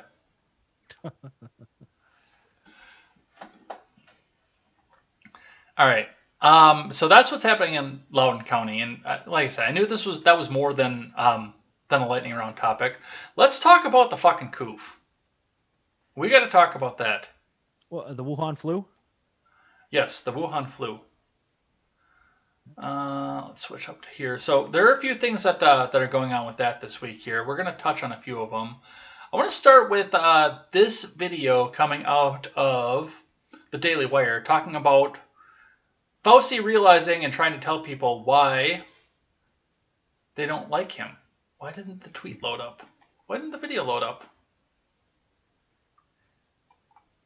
Hold on, let's see if I can get this to happen. That's okay. I'll play the video through the audio. I've got the audio going on the Zoom, so you can at least hear it. Oh, yeah. But let's listen to what Fauci has to say. Finally, when this pandemic started, I think it's fair to say you were generally regarded as the authority on infectious disease. But as time has gone on, you have become a polarizing figure. Critics accuse you of sending mixed messages. There's allegations that you helped fund dangerous research at the Wuhan lab. Two questions. Why do you think you've become so controversial? And honestly, do you think there's anything you have done that has contributed to that? Well, I'm not so sure I could answer the latter because I can't think of anything, but I'm sure some people will. But, you know, Chris, I have stood for always making science, data, and evidence be what we guide ourselves by. And I think people who feel differently, who have conspiracy theories, who deny reality that's looking them straight in the eye, those are people that don't particularly care for me. And that's understandable because what I do, and I try very hard, is to be guided by the truth. And sometimes the truth becomes inconvenient for some people, so they react against me. That just is what it is. There's not much I can do about that, Chris. Fauci, you got that? You literally flip-flopped day to day on your policies. You said masks aren't needed. Then you said later on they're needed. Then in a congressional hearing, you said that, oh, I was lying to protect the supplies. No, you also advise people, if you want to go on a cruise, go on a cruise during the early days of the pandemic, where he knew cruises were a possible spreading vector. I think he was also against shutting down travel to China. Not only that, but you were caught with your hands in the damn cookie jar over, what was it? What was he caught in with his hands in a cookie jar of? Funding this research, this gain of function research. Your organization was caught doing it. Mm-hmm. No. Not only that, but Fauci, your history, it has shown you be anti-scientific yourself. Back during the AIDS epidemic, back in the 80s, you ignored a paper that was peer-reviewed and generally accepted by the scientific community. You ignored it because you didn't like the author, and then spread the whole, incidental contact can spread AIDS in the household, which set back AIDS prevention by a couple of years. You are a political hack and bureaucrat that couldn't cut it in the private sector, so you went public sector. You are. People say that politicians are all bad lawyers that couldn't cut it in the courtroom, right? That's the old saying. Well, government doctors are the same. They couldn't cut it in the marketplace, so instead they went bureaucrat. No, you just don't like him because conspiracy theories. That's per him. I don't like him because he's a blowhard that it finally gets a taste of power and influence and doesn't want to let it go. All right. We do have to keep going off of this. So that's prize winners have called out Fauci's bad science. Several, last I checked. Don't know. Let's talk a little bit about the Southwest thing, because that continued throughout the beginning of last week. It looks like they have everything stabilized at this point, but the White House has been trying to do damage control, trying to say that, of course, this didn't have anything to do with the mandate. It does look like we're... I'm pretty sure this had something to do with the mandate, and Southwest coming out and saying, you know what, we'll come back out and we'll go back to work, but... now you know that we don't agree with any of this. Well, I mean, this isn't Southwest, but apparently Delta just relaxed its mandate rules significantly. Yeah, I saw something like that. I don't have anything on this. I know that United is another one that's out there that they put an injunction in place to give people time to get their not the religious reasons, their exemptions, to get their exemptions into place. So it does look like there's some major pushback on this at this point. It does look like some of this is going to actually fall through. Well, I mean, also, last I checked, what was it, 40% of the TSA was still not vaccinated? Yes, that's correct. Assuming that there's some lazy people, that means probably in the end, let's say anywhere from 10 to 15% are just behind, and they're going to get it anyway. That means anywhere from, 25 to 30% of the TSA is not complying. And that's a government entity. Right. That is not complying. What is the private sector going to do? What is it, 40 to 50%? Which one was the one that said, they got 99% after, firing 40% of the workforce? That was United.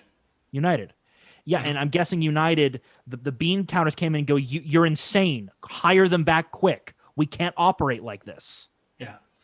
Well, I know that they're trying to come out and tell us that the thing with the Southwest that had nothing to do with the vaccine mandate or anything, but I say that there's possibly a possibility of that, but then this picture comes rolling around the internet, not photoshopped, I looked into it, of the Gadsden flag hanging out the window of a Southwest airplane. Yeah, I've seen it. Makes me laugh. I know my co-host John is like, oh, look, he's still cucked to the government. He doesn't deserve the Gadsden flag. Well, that's John. Yeah. He's a bit of a purist. He is just a bit of it. It looks like some of the other things that are going on with the COVID right now, we're seeing a mass of 43% of the workforce is quitting in mass. Well, that is economy destroying. That's economy destroying. Well, some of this is probably going out with people thinking that, they're going to go out and stay at home and write the great American novel, and now's the perfect time because demand is down, this, that, and the next thing. But I do think some of this is coming off of mandates, too. I think most of it's off of mandates because, remember, even though there is a decent amount of acceptance among the conservatives, it's only about 30 to 40% that are getting the vaccine. Yeah. Well, the thing with this, too, and I know we're kind of moving right along on the COVID stuff just because a lot of this is updates. That's the biggest part of this. It's same old, same old. We're seeing more shit just fall under. I mean, what was it? We had, as I said earlier, Powell, who was quote unquote fully vaccinated. They're trying to say, oh, well, this is proof you need to get the booster. Guys, you, not only that, but even I haven't gotten confirmation. This comes from one of the friends of the show. What's her name from Freckles and Brit? Yeah. She was like, if you got the vaccine less than 2 weeks ago and die from COVID, you're counted as unvaccinated. So the numbers are being pumped again. Oh yeah, the numbers are being way pumped. Yeah. But I know that the mandates are going to they're actually going to start being enforced supposedly in a couple days here. I think it's next week that the federal government mandate starts to be able to go enforceable. I don't think they're enforceable. They're going to put out a bunch of the fines and realize, oh crap, we have 40, 50, 60% of the businesses. If we do this, the entire labor economy collapses. And see, you would think that, but one of the reasons that I brought this up here, and there's an NPR article in the notes there that doesn't seem to have anything to do with COVID, but in the midst of all this, people walking out of their jobs en masse, the fact that they're getting ready to fire all these people, Alejandro Mayorkas has issued an order to ICE to stop them from doing workplace raids. They're desperate for workers. Yeah. That's probably what it is. I mean, it's a combination, because the thing is, the workplace raids, the thing is, those were being done heavy under Obama. Mm-hmm. Because that's a great way for ICE to get money. Yes. The fines. The fines plus the government money that comes off for the enforcement. They get grants for every time they do the enforcement. So, yeah, they've got a reason to do it. Mm-hmm. Even if they're stopping it because right now we are in a crisis of workers. Yeah. No, absolutely, and that's the reason that I brought this in, and I wanted to bring this up is because this is the perfect storm. Yeah. We're at the position where 164,000. We talked about the lightning round. 164,000 migrants released into the U.S. on parole or on another situation that they can get a work permit. Notice to report or OR.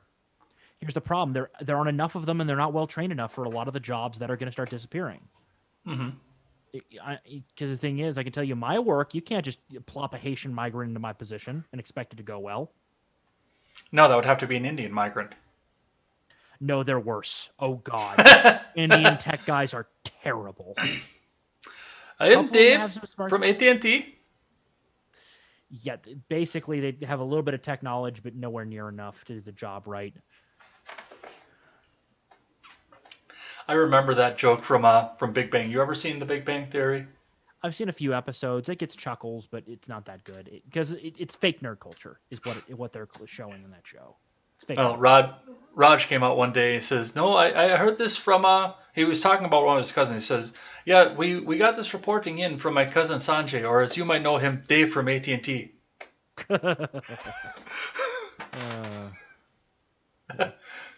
There is one job that I don't know is going to. I don't know that they're going to, because I know hospitals that are offering $10,000 hiring bonuses right now too.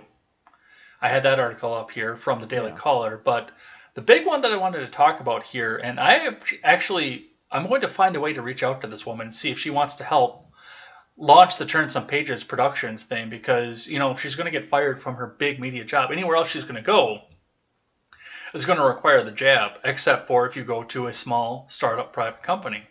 But I've got this video queued up here from Ellison Williams over on ESPN, who did just decide that she wasn't going to get the vaccination. She was going to lose her job over this because she wants to go back and start a family off of this. So let's listen to what she has. And there are some questions over the vaccine and fertility that's still being investigated. They still don't know. And CDC, it is exceptionally irresponsible of you to recommend of any vaccine. If I remember right, the standard wisdom in medical science in general is if you're pregnant or about to become pregnant, you should avoid almost all medications. Yeah. And you should avoid vaccines unless absolutely necessary, like you're going to, sub-Saharan Africa. Places that have diseases everywhere. Let's listen to what Allison has to say here because, it is important. I know the volume's a little bit quiet on this one, but we'll have a listen here. So I know I've been a bit mum since releasing the statement I put out a few months ago now regarding my decision to not receive the COVID-19 vaccine. I just want to give everybody an update on my situation with ESPN.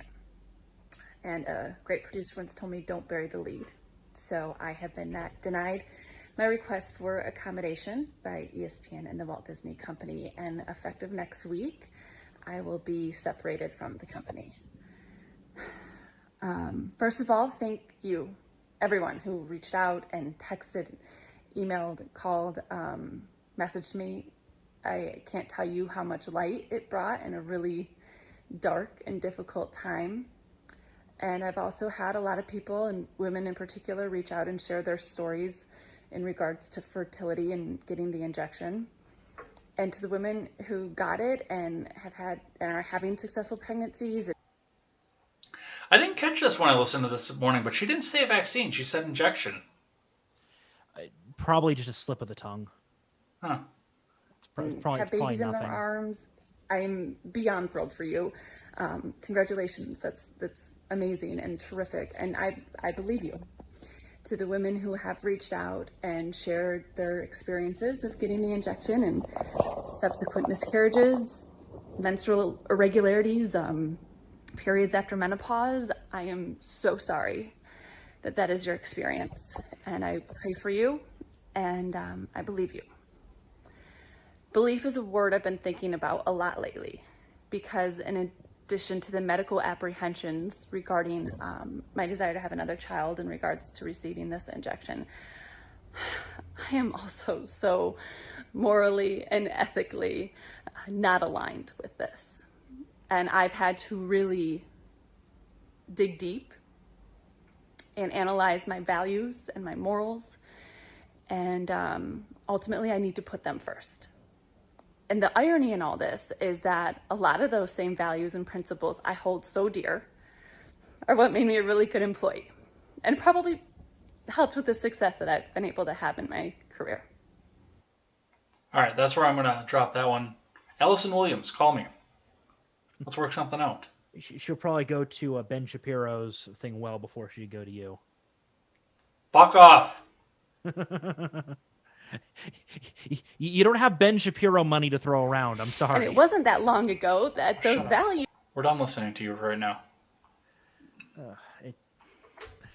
Sorry to burst a bubble there, Ed, but...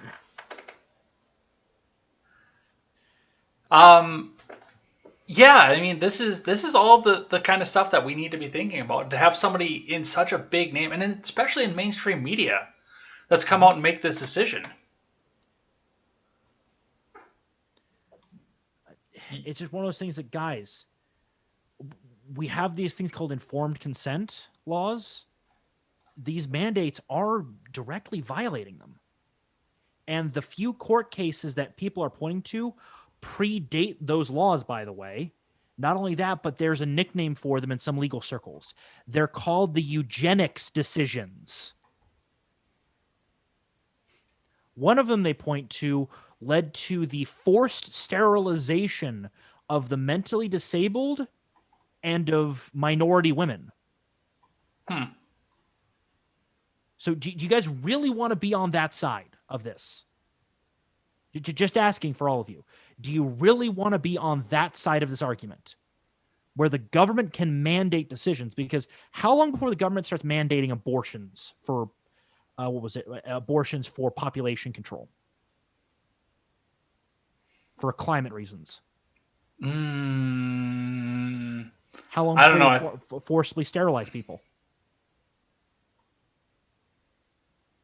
How long before they mandate that if you're healthy and you got a spare kidney, well, you're going under the knife? It's for the good of public health, after all. You got a spare kidney. You don't need it. How long? Not tomorrow, but decade from now. You don't need that second lung.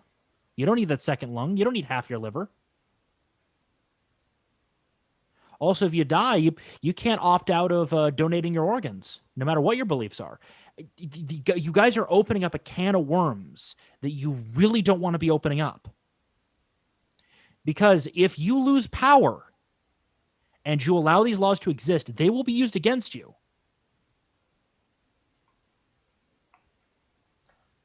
Guaranteed. Well, that is where we're going to leave off with that. Let's talk about Los Angeles. The shit-filled streets of Southern California. Yes, the shit-filled streets indeed. So there are a few things that are working against this right now. So this has actually been happening for a few weeks, but they've done such a good job with all the rest of the news that we haven't really been paying attention for a few weeks. But I mean, since January, there have been ships just backed up and anchored outside of Los Angeles, waiting to get into the port with imports. Well, the thing is, you don't hear about this coming from any other ports in the nation. And you want to know why? Go ahead. California has stupid laws when it comes to trucks. All trucks have to be made after 2011. So I mean, Jay, in your line of work, I don't want to spoil too much, but you work on trucks like this on occasion. No, I just move the parts. Okay, you move the parts, but I'm assuming that you have a rough idea what kind of trucks are out there. What percentage of the trucks are, pre 2011 and post 2011? What would you say the breakdown is? It's probably 72% pre. So the law in California is if you want to drive on California streets and go to those ports, you have to have a post 2011 truck. Mm-hmm. Yeah, so you have 2010 emissions. Yeah, so you have 2010 emissions, which means that they removed, almost 3/4 of the trucking population from being able to operate in their state. Mm-hmm. Because you don't hear of this coming from, Texas or Florida or New York or New Jersey, where you have other massive ports. Right. I mean, obviously, they probably had in some of the early days some issues when there was just, companies were just sending everything they could to the U.S. to try to keep shelves stocked. Mm-hmm. But that's just an overwhelm, which got dealt with. But the problem is, it's gotten worse in California specifically. What was it? Wasn't it DeSantis saying, hey, we got extra capacity down here in Florida? Yeah, but I mean, how do you get... I mean, you go through the Panama Canal is the only way directly to do it. Panama, yeah. Or the longer trip around South America, but few ships make that track these days. How feasible is that? Because I don't consider that to be a feasible solution. Yes, it's a solution if it needs to happen, but I don't consider that to be a feasible solution. It's a feasible solution 6 months from now, as they're able to redo the schedule for the Panama Canal. Because what they have to do is they've got to find... I guarantee you, same thing with the Suez, that they're booked up for months. Oh, yeah. So that's why they're stuck there. That's why they haven't gone to another port. Mm-hmm. And I doubt that ports up in Washington or Oregon could handle ships of that size. There are a few ports that can handle cargo ships. LA is one of the few. Yeah. On the West Coast. And it's only going to get worse. But I know that Biden's solution to this is he's going to open the ports up 24/7 now. They're already open 24/7 before the split. Yeah. And drivers are, by OSHA law, I believe, limited to only so many hours on the road a day. 14. Yeah. So unless they are going to rescind that restriction and up it to 18 hours, which I doubt any truckers, even though the truckers would love that overtime. The extra miles a day, yep. You're going to be risking danger at that point. Mm-hmm. Well, and that's one of the things, too. And I mean, that's a federal law on top of it. Yeah. Like...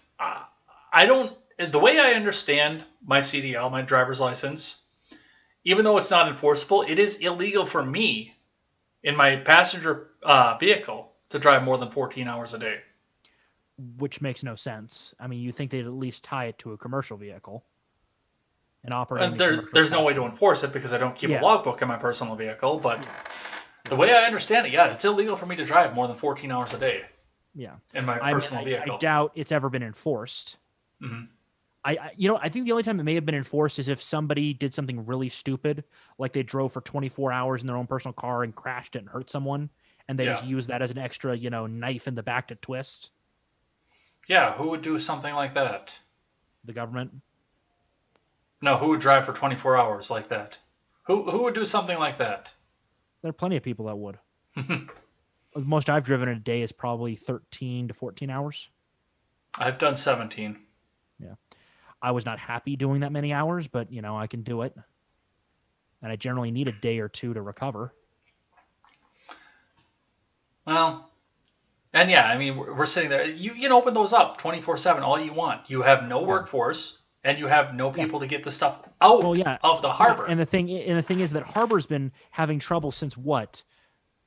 You said January. That's well before any mandates, to my knowledge, were coming down the pipes for vaccine. Mm-hmm. So what you're telling me is, and it's gotten worse, not better. Yeah. Do you know what that means? The workforce is probably doing a soft strike. Probably. And they're not going to stop. They've got you by the balls. And they're going to keep squeezing. Do you want to hear what Biden's response was to the reporters in this? What was his response? Come on, man. Thank you all so very much. Can you tell parents that? You know what to do to lower gasoline prices? You can talk about worker safety, of course. And the slamming of the door. Just leaves. Yeah. Look, he's checked out. He's a puppet that they bring out periodically. That's it. He's Walter. I'm just waiting for the day when Jeff Dunham tumbles out of the podium by accident. Adding to all this here, Orange County Representative Michelle Steele, California State Representative, bragging at this point. She's got the tweet out here. Let me get this up on the page so everyone can see it. Tweets out on October 12th, "Today I introduced legislation to ban cargo ships off of the Orange County coast. Ships anchored for weeks and months off our coast likely caused last week's oil spill. Reports show that the pipe may have been struck several other times by ships' anchors off the coast." Okay, based on international law, does a city even have that power? Or is that something that only the federal government can do? Well, I believe that would be a state, not a city. Well, no. Okay, so I'm guessing that there is some power that the federal government has transferred from itself to the state level when it comes to their personal coastlines. I believe that's always been on the states, but I would have to check with a lawyer and double check that. Because I know that international water, American waters, is 200 miles, and that's governed by federal law primarily. Well, the only way that I know it is how it goes in the Great Lakes, because I've looked at the map and then I've looked at the laws for the Great Lakes. And you are not in Michigan until you get halfway across Lake Michigan. Yeah. And they mark the lines clearly on. So you can see where the interstate waters are. Yeah. And those would be policed by basically Coast Guard. Yep. And obviously the Coast Guard's also probably operating in the state waters too, just because there aren't many cities that maintain maritime police all that much.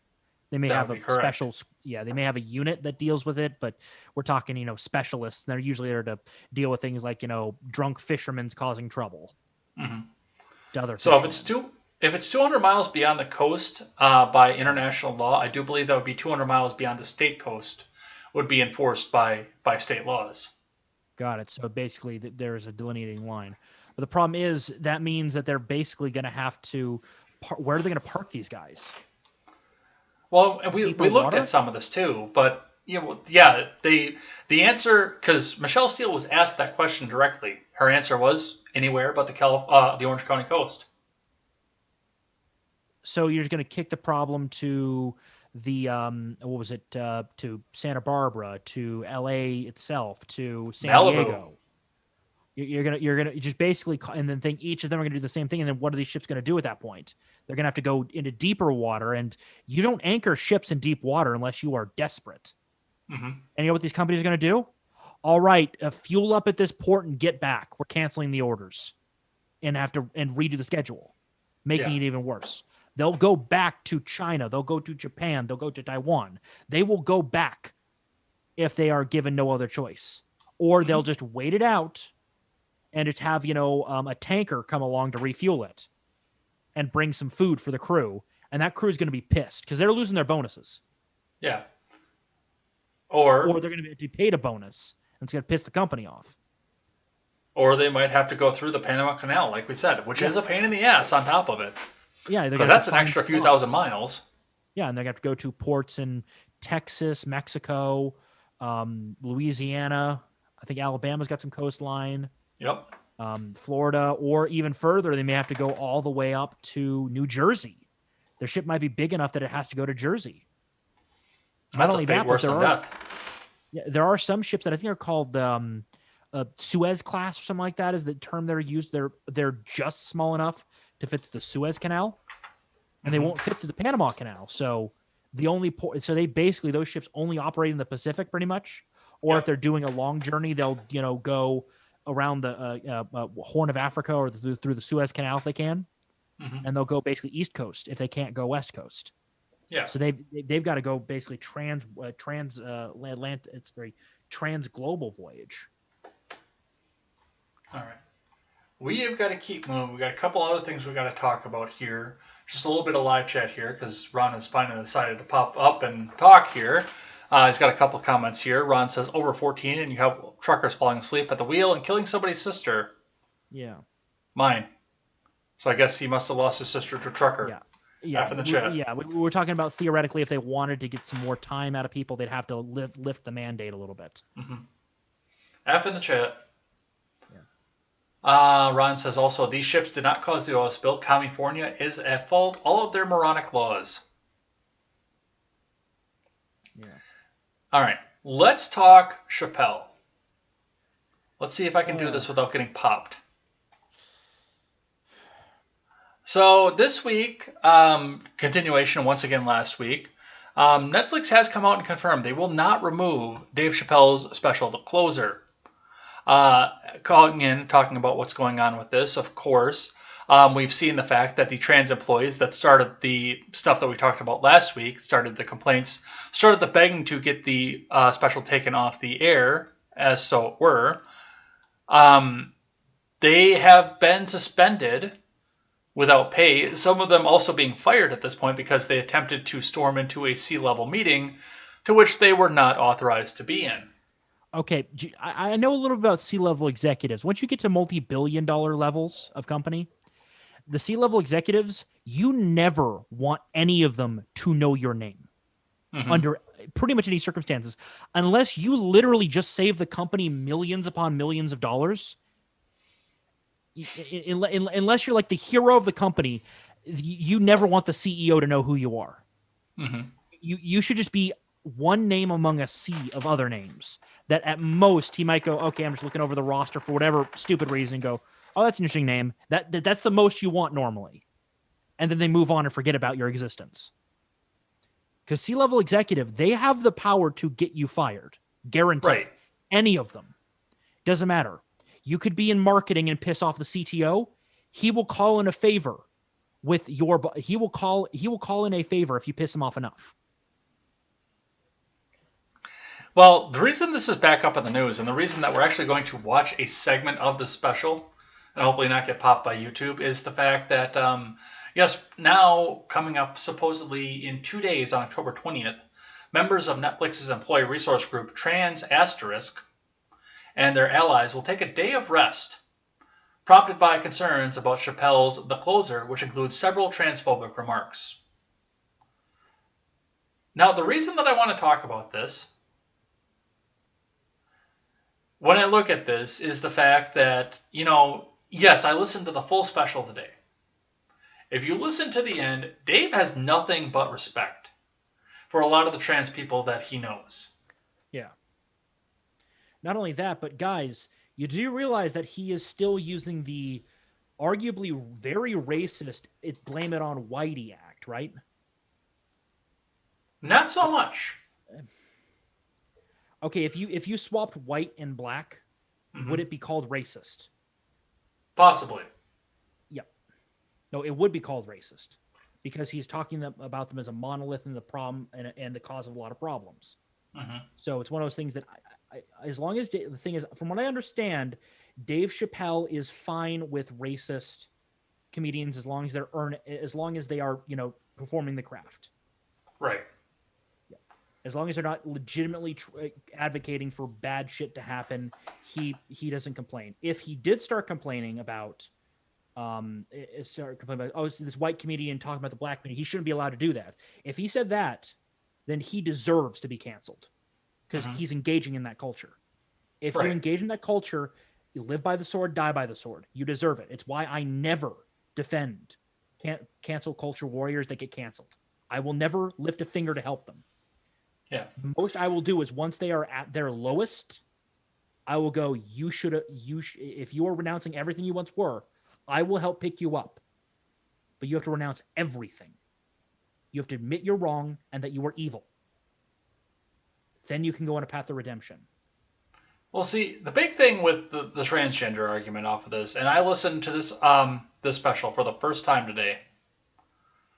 From start to finish, while I was on the road today, I set up Netflix on my phone and played it through my speakers. Because, for a stand-up, I don't need to watch the special. I can listen to it. Mm-hmm. Oh, yeah, there's not much visual going on.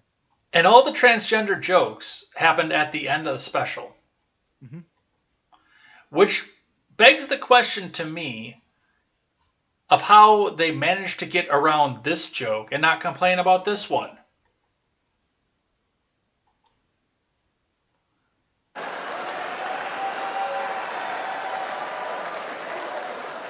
I didn't get sick.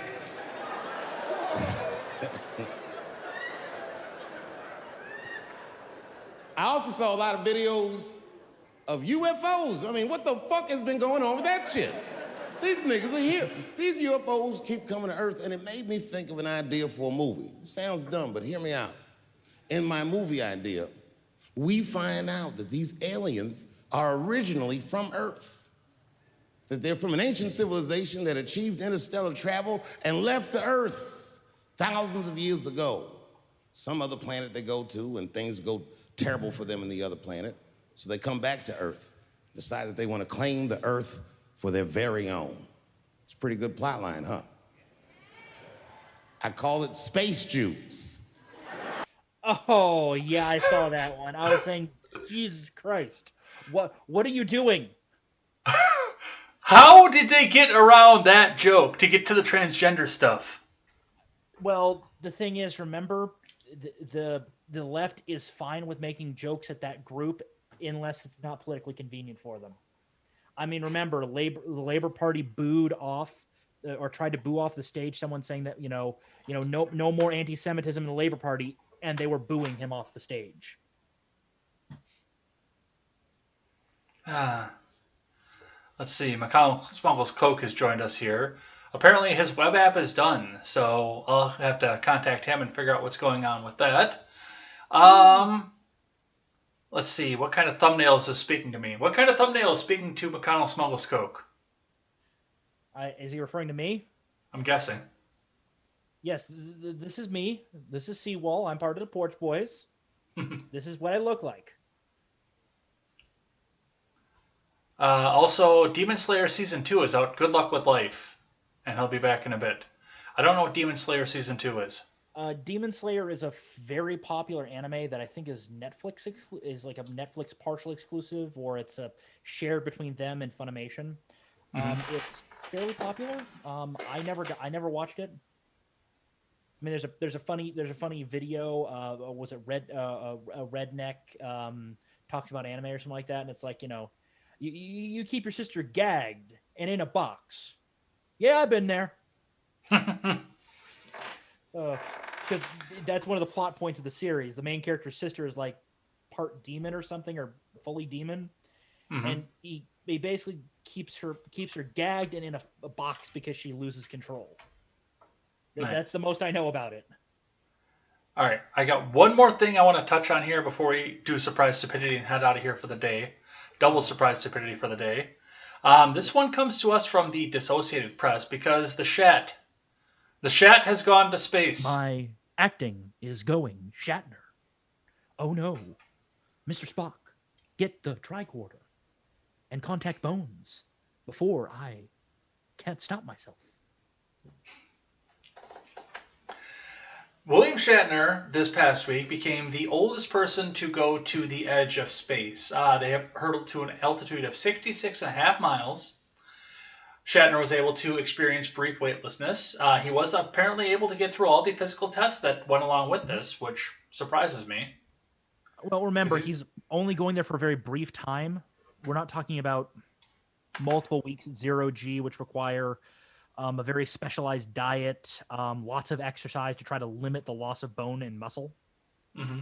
He's only going up there for a short time, so they're probably checking things like making sure his heart can handle it, that his brain can handle it, things like that. It's one of those things that the standard is a lot lower for short visits. It still has got to be hard on him though with the rocket thrust.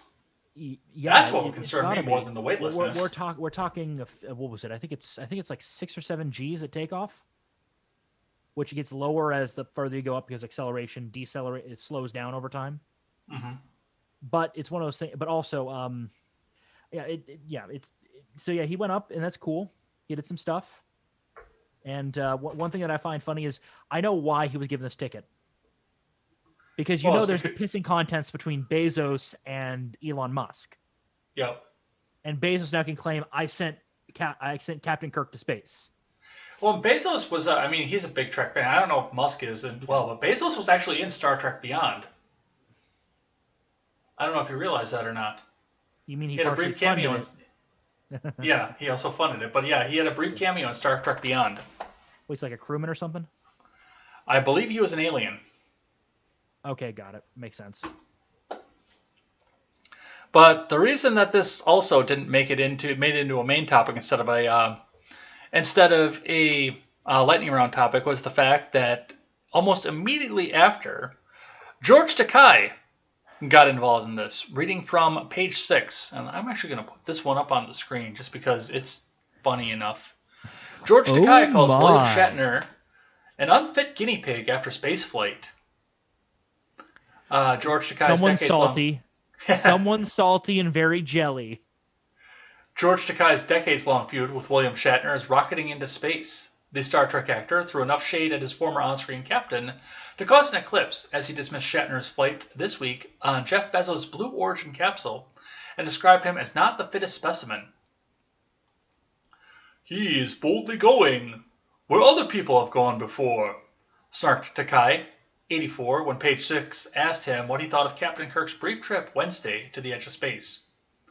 "He's a guinea pig, 90 years old, and it's important to find out what happens," Takei added as he spoke at the opening of Thoughts of a Colored Man on Wednesday night. "So, 90 years old is going to show a great deal more of wear and tear on the human body, so he'll be a good specimen to study.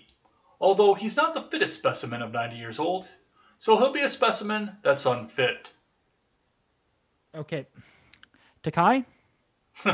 Right now, what is going on is Elon Musk and Jeff Bezos are in a pissing contest to basically commercialize space travel. Mm-hmm. Which means if they commercialize it, that means they're going to have to find a way to safely do space travel with unhealthy people. So them able to send up somebody who's quote unquote unfit specimen, aka he's not, as healthy as he could be for a 90-year-old, is actually a good sign that the technology has advanced quite a bit, that they can do this. So just admit that you are jealous that it wasn't you up there and get over it. And go to Elon Musk and beg him. Oh, wait, never mind. Elon Musk is quote unquote an alt-right figure at this point. Some group's eyes. So, I was going to say, go beg Elon Musk. But knowing Elon Musk, he's going to, try to grab not William Shatner. He's going to try to grab, what's his name? I'm forgetting it. Who's still alive? Because Nimoy isn't. The guy who played Picard. I'm forgetting his name. Patrick Stewart. Patrick Stewart. I think it's Christian Avery, the name of the actor for Cisco for DS9. He's still around. Avery Brooks. Avery Brooks, my bad. Avery Brooks, he's still around. I believe the actress for Catherine Janeway is still alive. Dude, she is looking rough, too. I follow her Instagram. She is rough. Yeah. And then there is, again, I forget his name, but the guy who played Captain Archer from Enterprise, though that's not the most popular of series. Right. Then there's obviously, Chris Pine, who played the rebooted. Right. Played the rebooted Captain Kirk. All right. Speaking of space, you ready for some surprise stupidity? Sure. I got a double, and the first one has to do with space. I'm ready. All right, let me get this queued up here so everyone else can see this as you're discovering this. As I read from Fox News today, Demi Lovato says the term aliens is derogatory towards extraterrestrials. I like to call them ETs.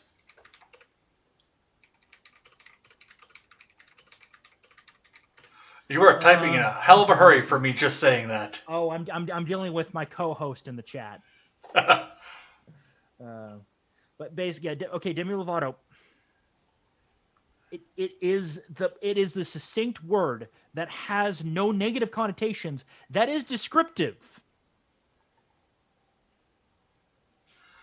Let's read a little bit of this. Demi Lovato has a new idea about extraterrestrials. The 29-year-old singer has recently expanded into the docuseries territory with not only the tell-all Dancing with the Devil doc, but also Peacock's Unidentified with Demi Lovato. The 4-part series follows Lovato's exploration of what may live beyond Earth, as well as their attempt to make contact with alien life. In a recent interview with Pedestrian TV, the singer said there are a few things about how people see extraterrestrials that they'd like to change, because she's non-binary, it's they, them, including the terminology. I quote, okay. I think that we need to stop calling them aliens, because aliens is a derogatory term for anything, they said. That's why I like to call them ETs.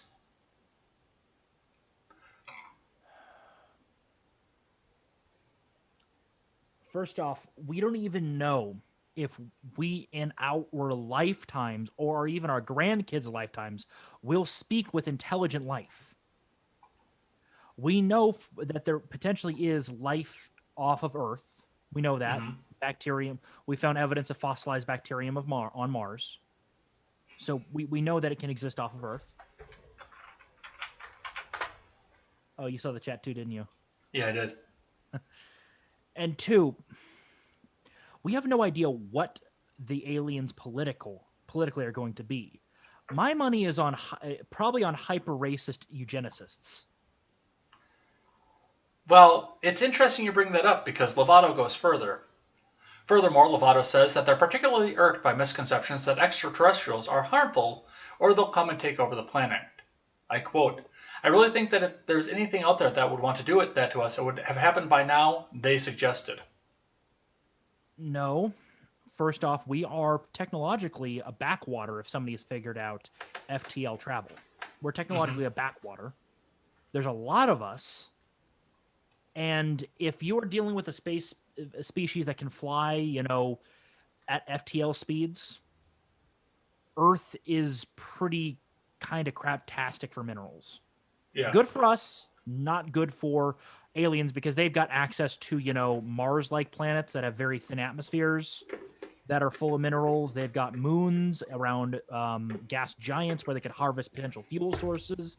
They've got potentially asteroids to mine that take a hell of a lot less energy once you have FTL to mine them than it is to fly a ship onto a planet, mine into the crust of that planet, and pull out what you need, and then fly it back out.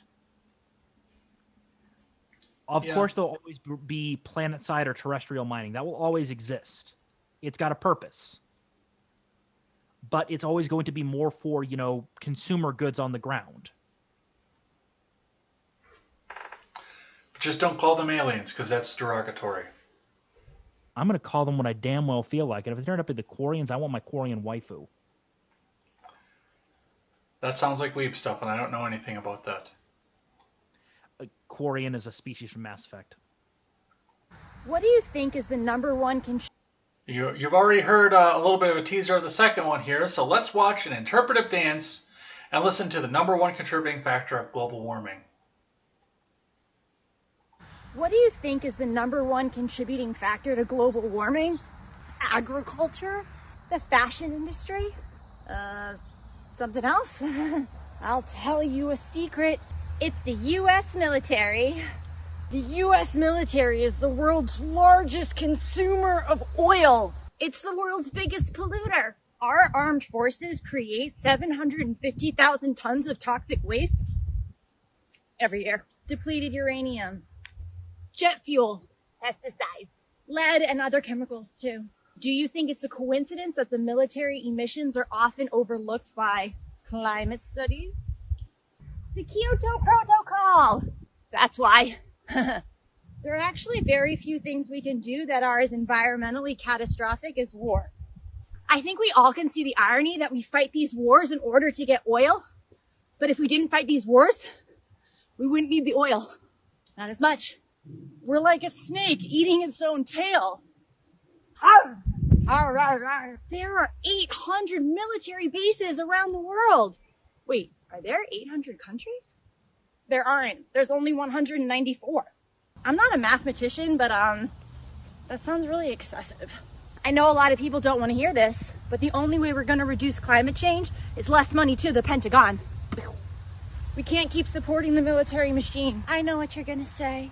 Oh, but if we weren't the world's empire bully, then someone else would be. So it's better that it's us rather than, I don't know, China or Russia. But is it? That's basing your assumption on the fact that we have to have a world bully. Don't you think that the fact that we're racing towards our own extinction makes it crystal clear that maybe we don't have to, I don't know, fight each other all the time? There are plenty of ways to restructure society, like cooperating, collaborating, working together. I don't think our taxes should be going to where they're going to anymore. Not if we want to survive. The best thing we can do to support our troops is actually stop giving all this money to an endless war machine. Okay, you have a good possible outcome, but you came there in the stupidest way possible. Damn it, Jay. I can't take this anymore. I'm out.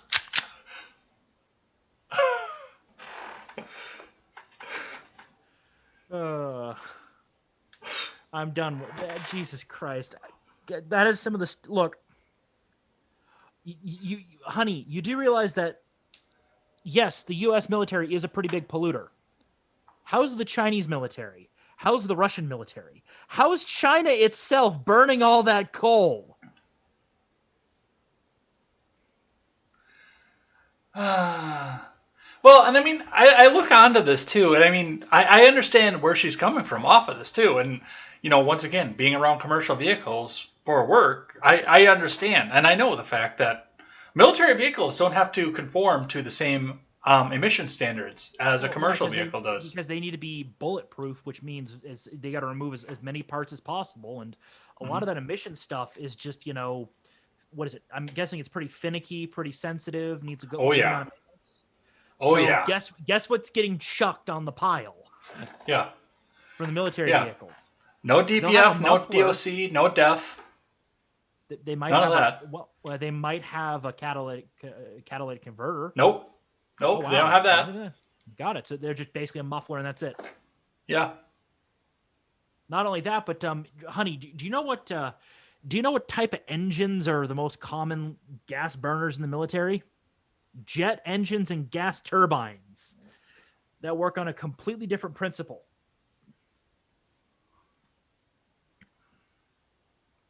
And then she's talking about, oh, well, the nuclear waste. Do you know how little nuclear waste the U.S. military actually produces? Very little, because we don't have a ton of nuclear reactors in the military. We have some, but they're refueled, what, once every 30 years?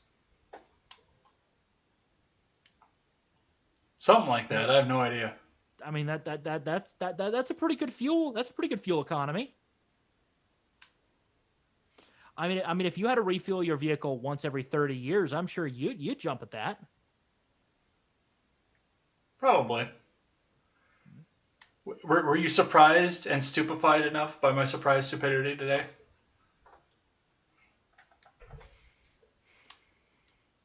Jay?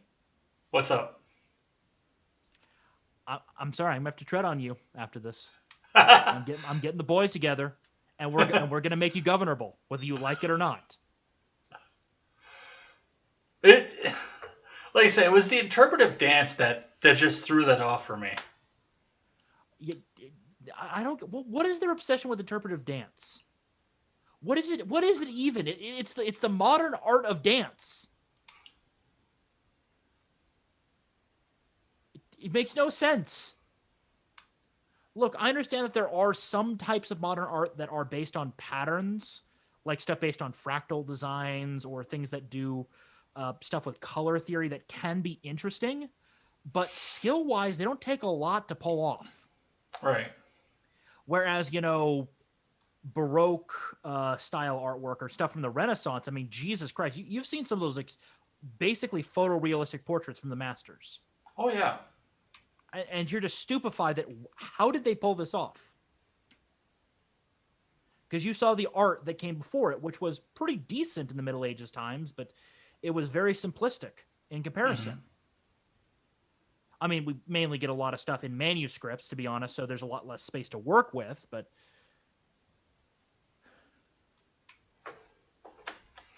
That's all I got. That's everything. Let's grab the last little bit of chat that we have here. Ron Helton says, Gay George is the only jealous because nobody gave him a ticket to go. Yamafago says, that's Sir Patrick Stewart to you, peasants. Care to respond to that vocally? Let's see. I'm scrolling up a little bit. Just double check it. He lost the right to be called that with doing Picard. I want to watch Picard just to see, but I don't have Paramount Plus. I watched the last. I got a hold of it and watched the last episode. It's not that good. Yamafago called you a nerd. Yeah, of course I am. When have I denied this? Someone tell me when I've denied being a nerd. I don't know. I've only known you for a few years. All right. Why don't you tell everyone where they can find you? When you'll be live and where they can find you. Technically speaking, you don't find me directly. I lurk on Twitter, but I am. But there is the Twitter I'm part of and have access to, the Porch Boys podcast at Da Porch Boys, DAPORCHBOIS.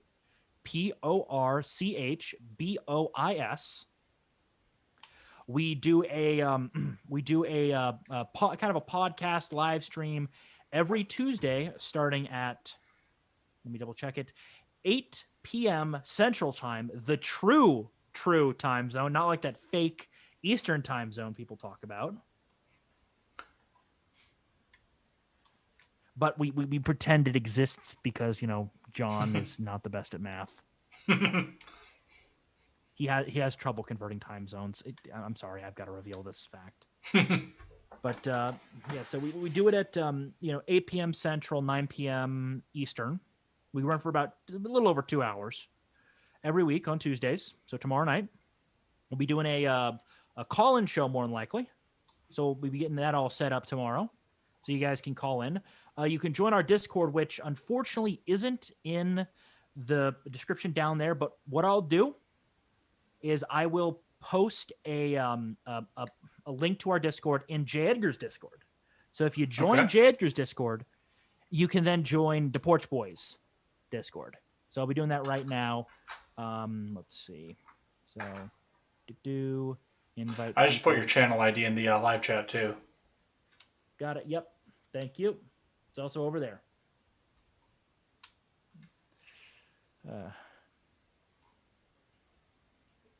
All right. Well, this was fun. This was a good time.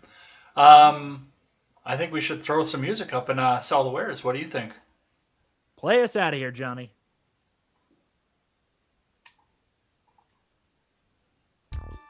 All right, so I want to thank everybody who came by and chatted in the live chat. Looks like we had a few lurkers here tonight, but the lurkers are always welcome too. Thanks everybody who came by and watched the show or is watching it back on the replay as well. I will be back here tomorrow morning for more contemporary, more news stories, more political impressions, and your good morning news to start off the day here. And as you've heard, you can go and check out my wonderful guest co-host, CWal, tomorrow night on the link that we just posted in the live chat as well. So go and check that out. Make sure you go and check them out. And remember, the Porch Boys, along with the Daily Ignoramus, the Breakdown with Birkenhoff, the Already Conservative, and the Freckles of Brick Show, are all going to be part of the Turn Some Pages Productions network. So you can go and check that out. TurnSomePagesProductions.com. You can go check out the start page here while we work up those last few dollars that we need to go make sure that we get our web developer paid. So that's going to be a good time. We'll have great shows there. We've got some good written articles as well, so go ahead and get that out.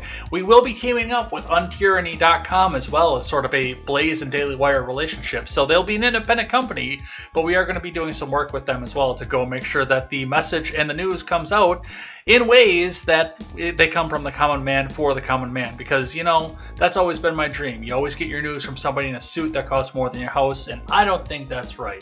So go and check out all those places you can check out all of us. And as I always say on this channel, never take the words of bloggers, podcasters, or journalists as gospel. Find all the facts and draw your own conclusions. CWal, lead them out with some last words. Well, you can just put me in charge. I'll fix everything. Yeah, I don't think that's going to help anybody, but we're out of here. Take care. Have a good night. Godspeed to all of you.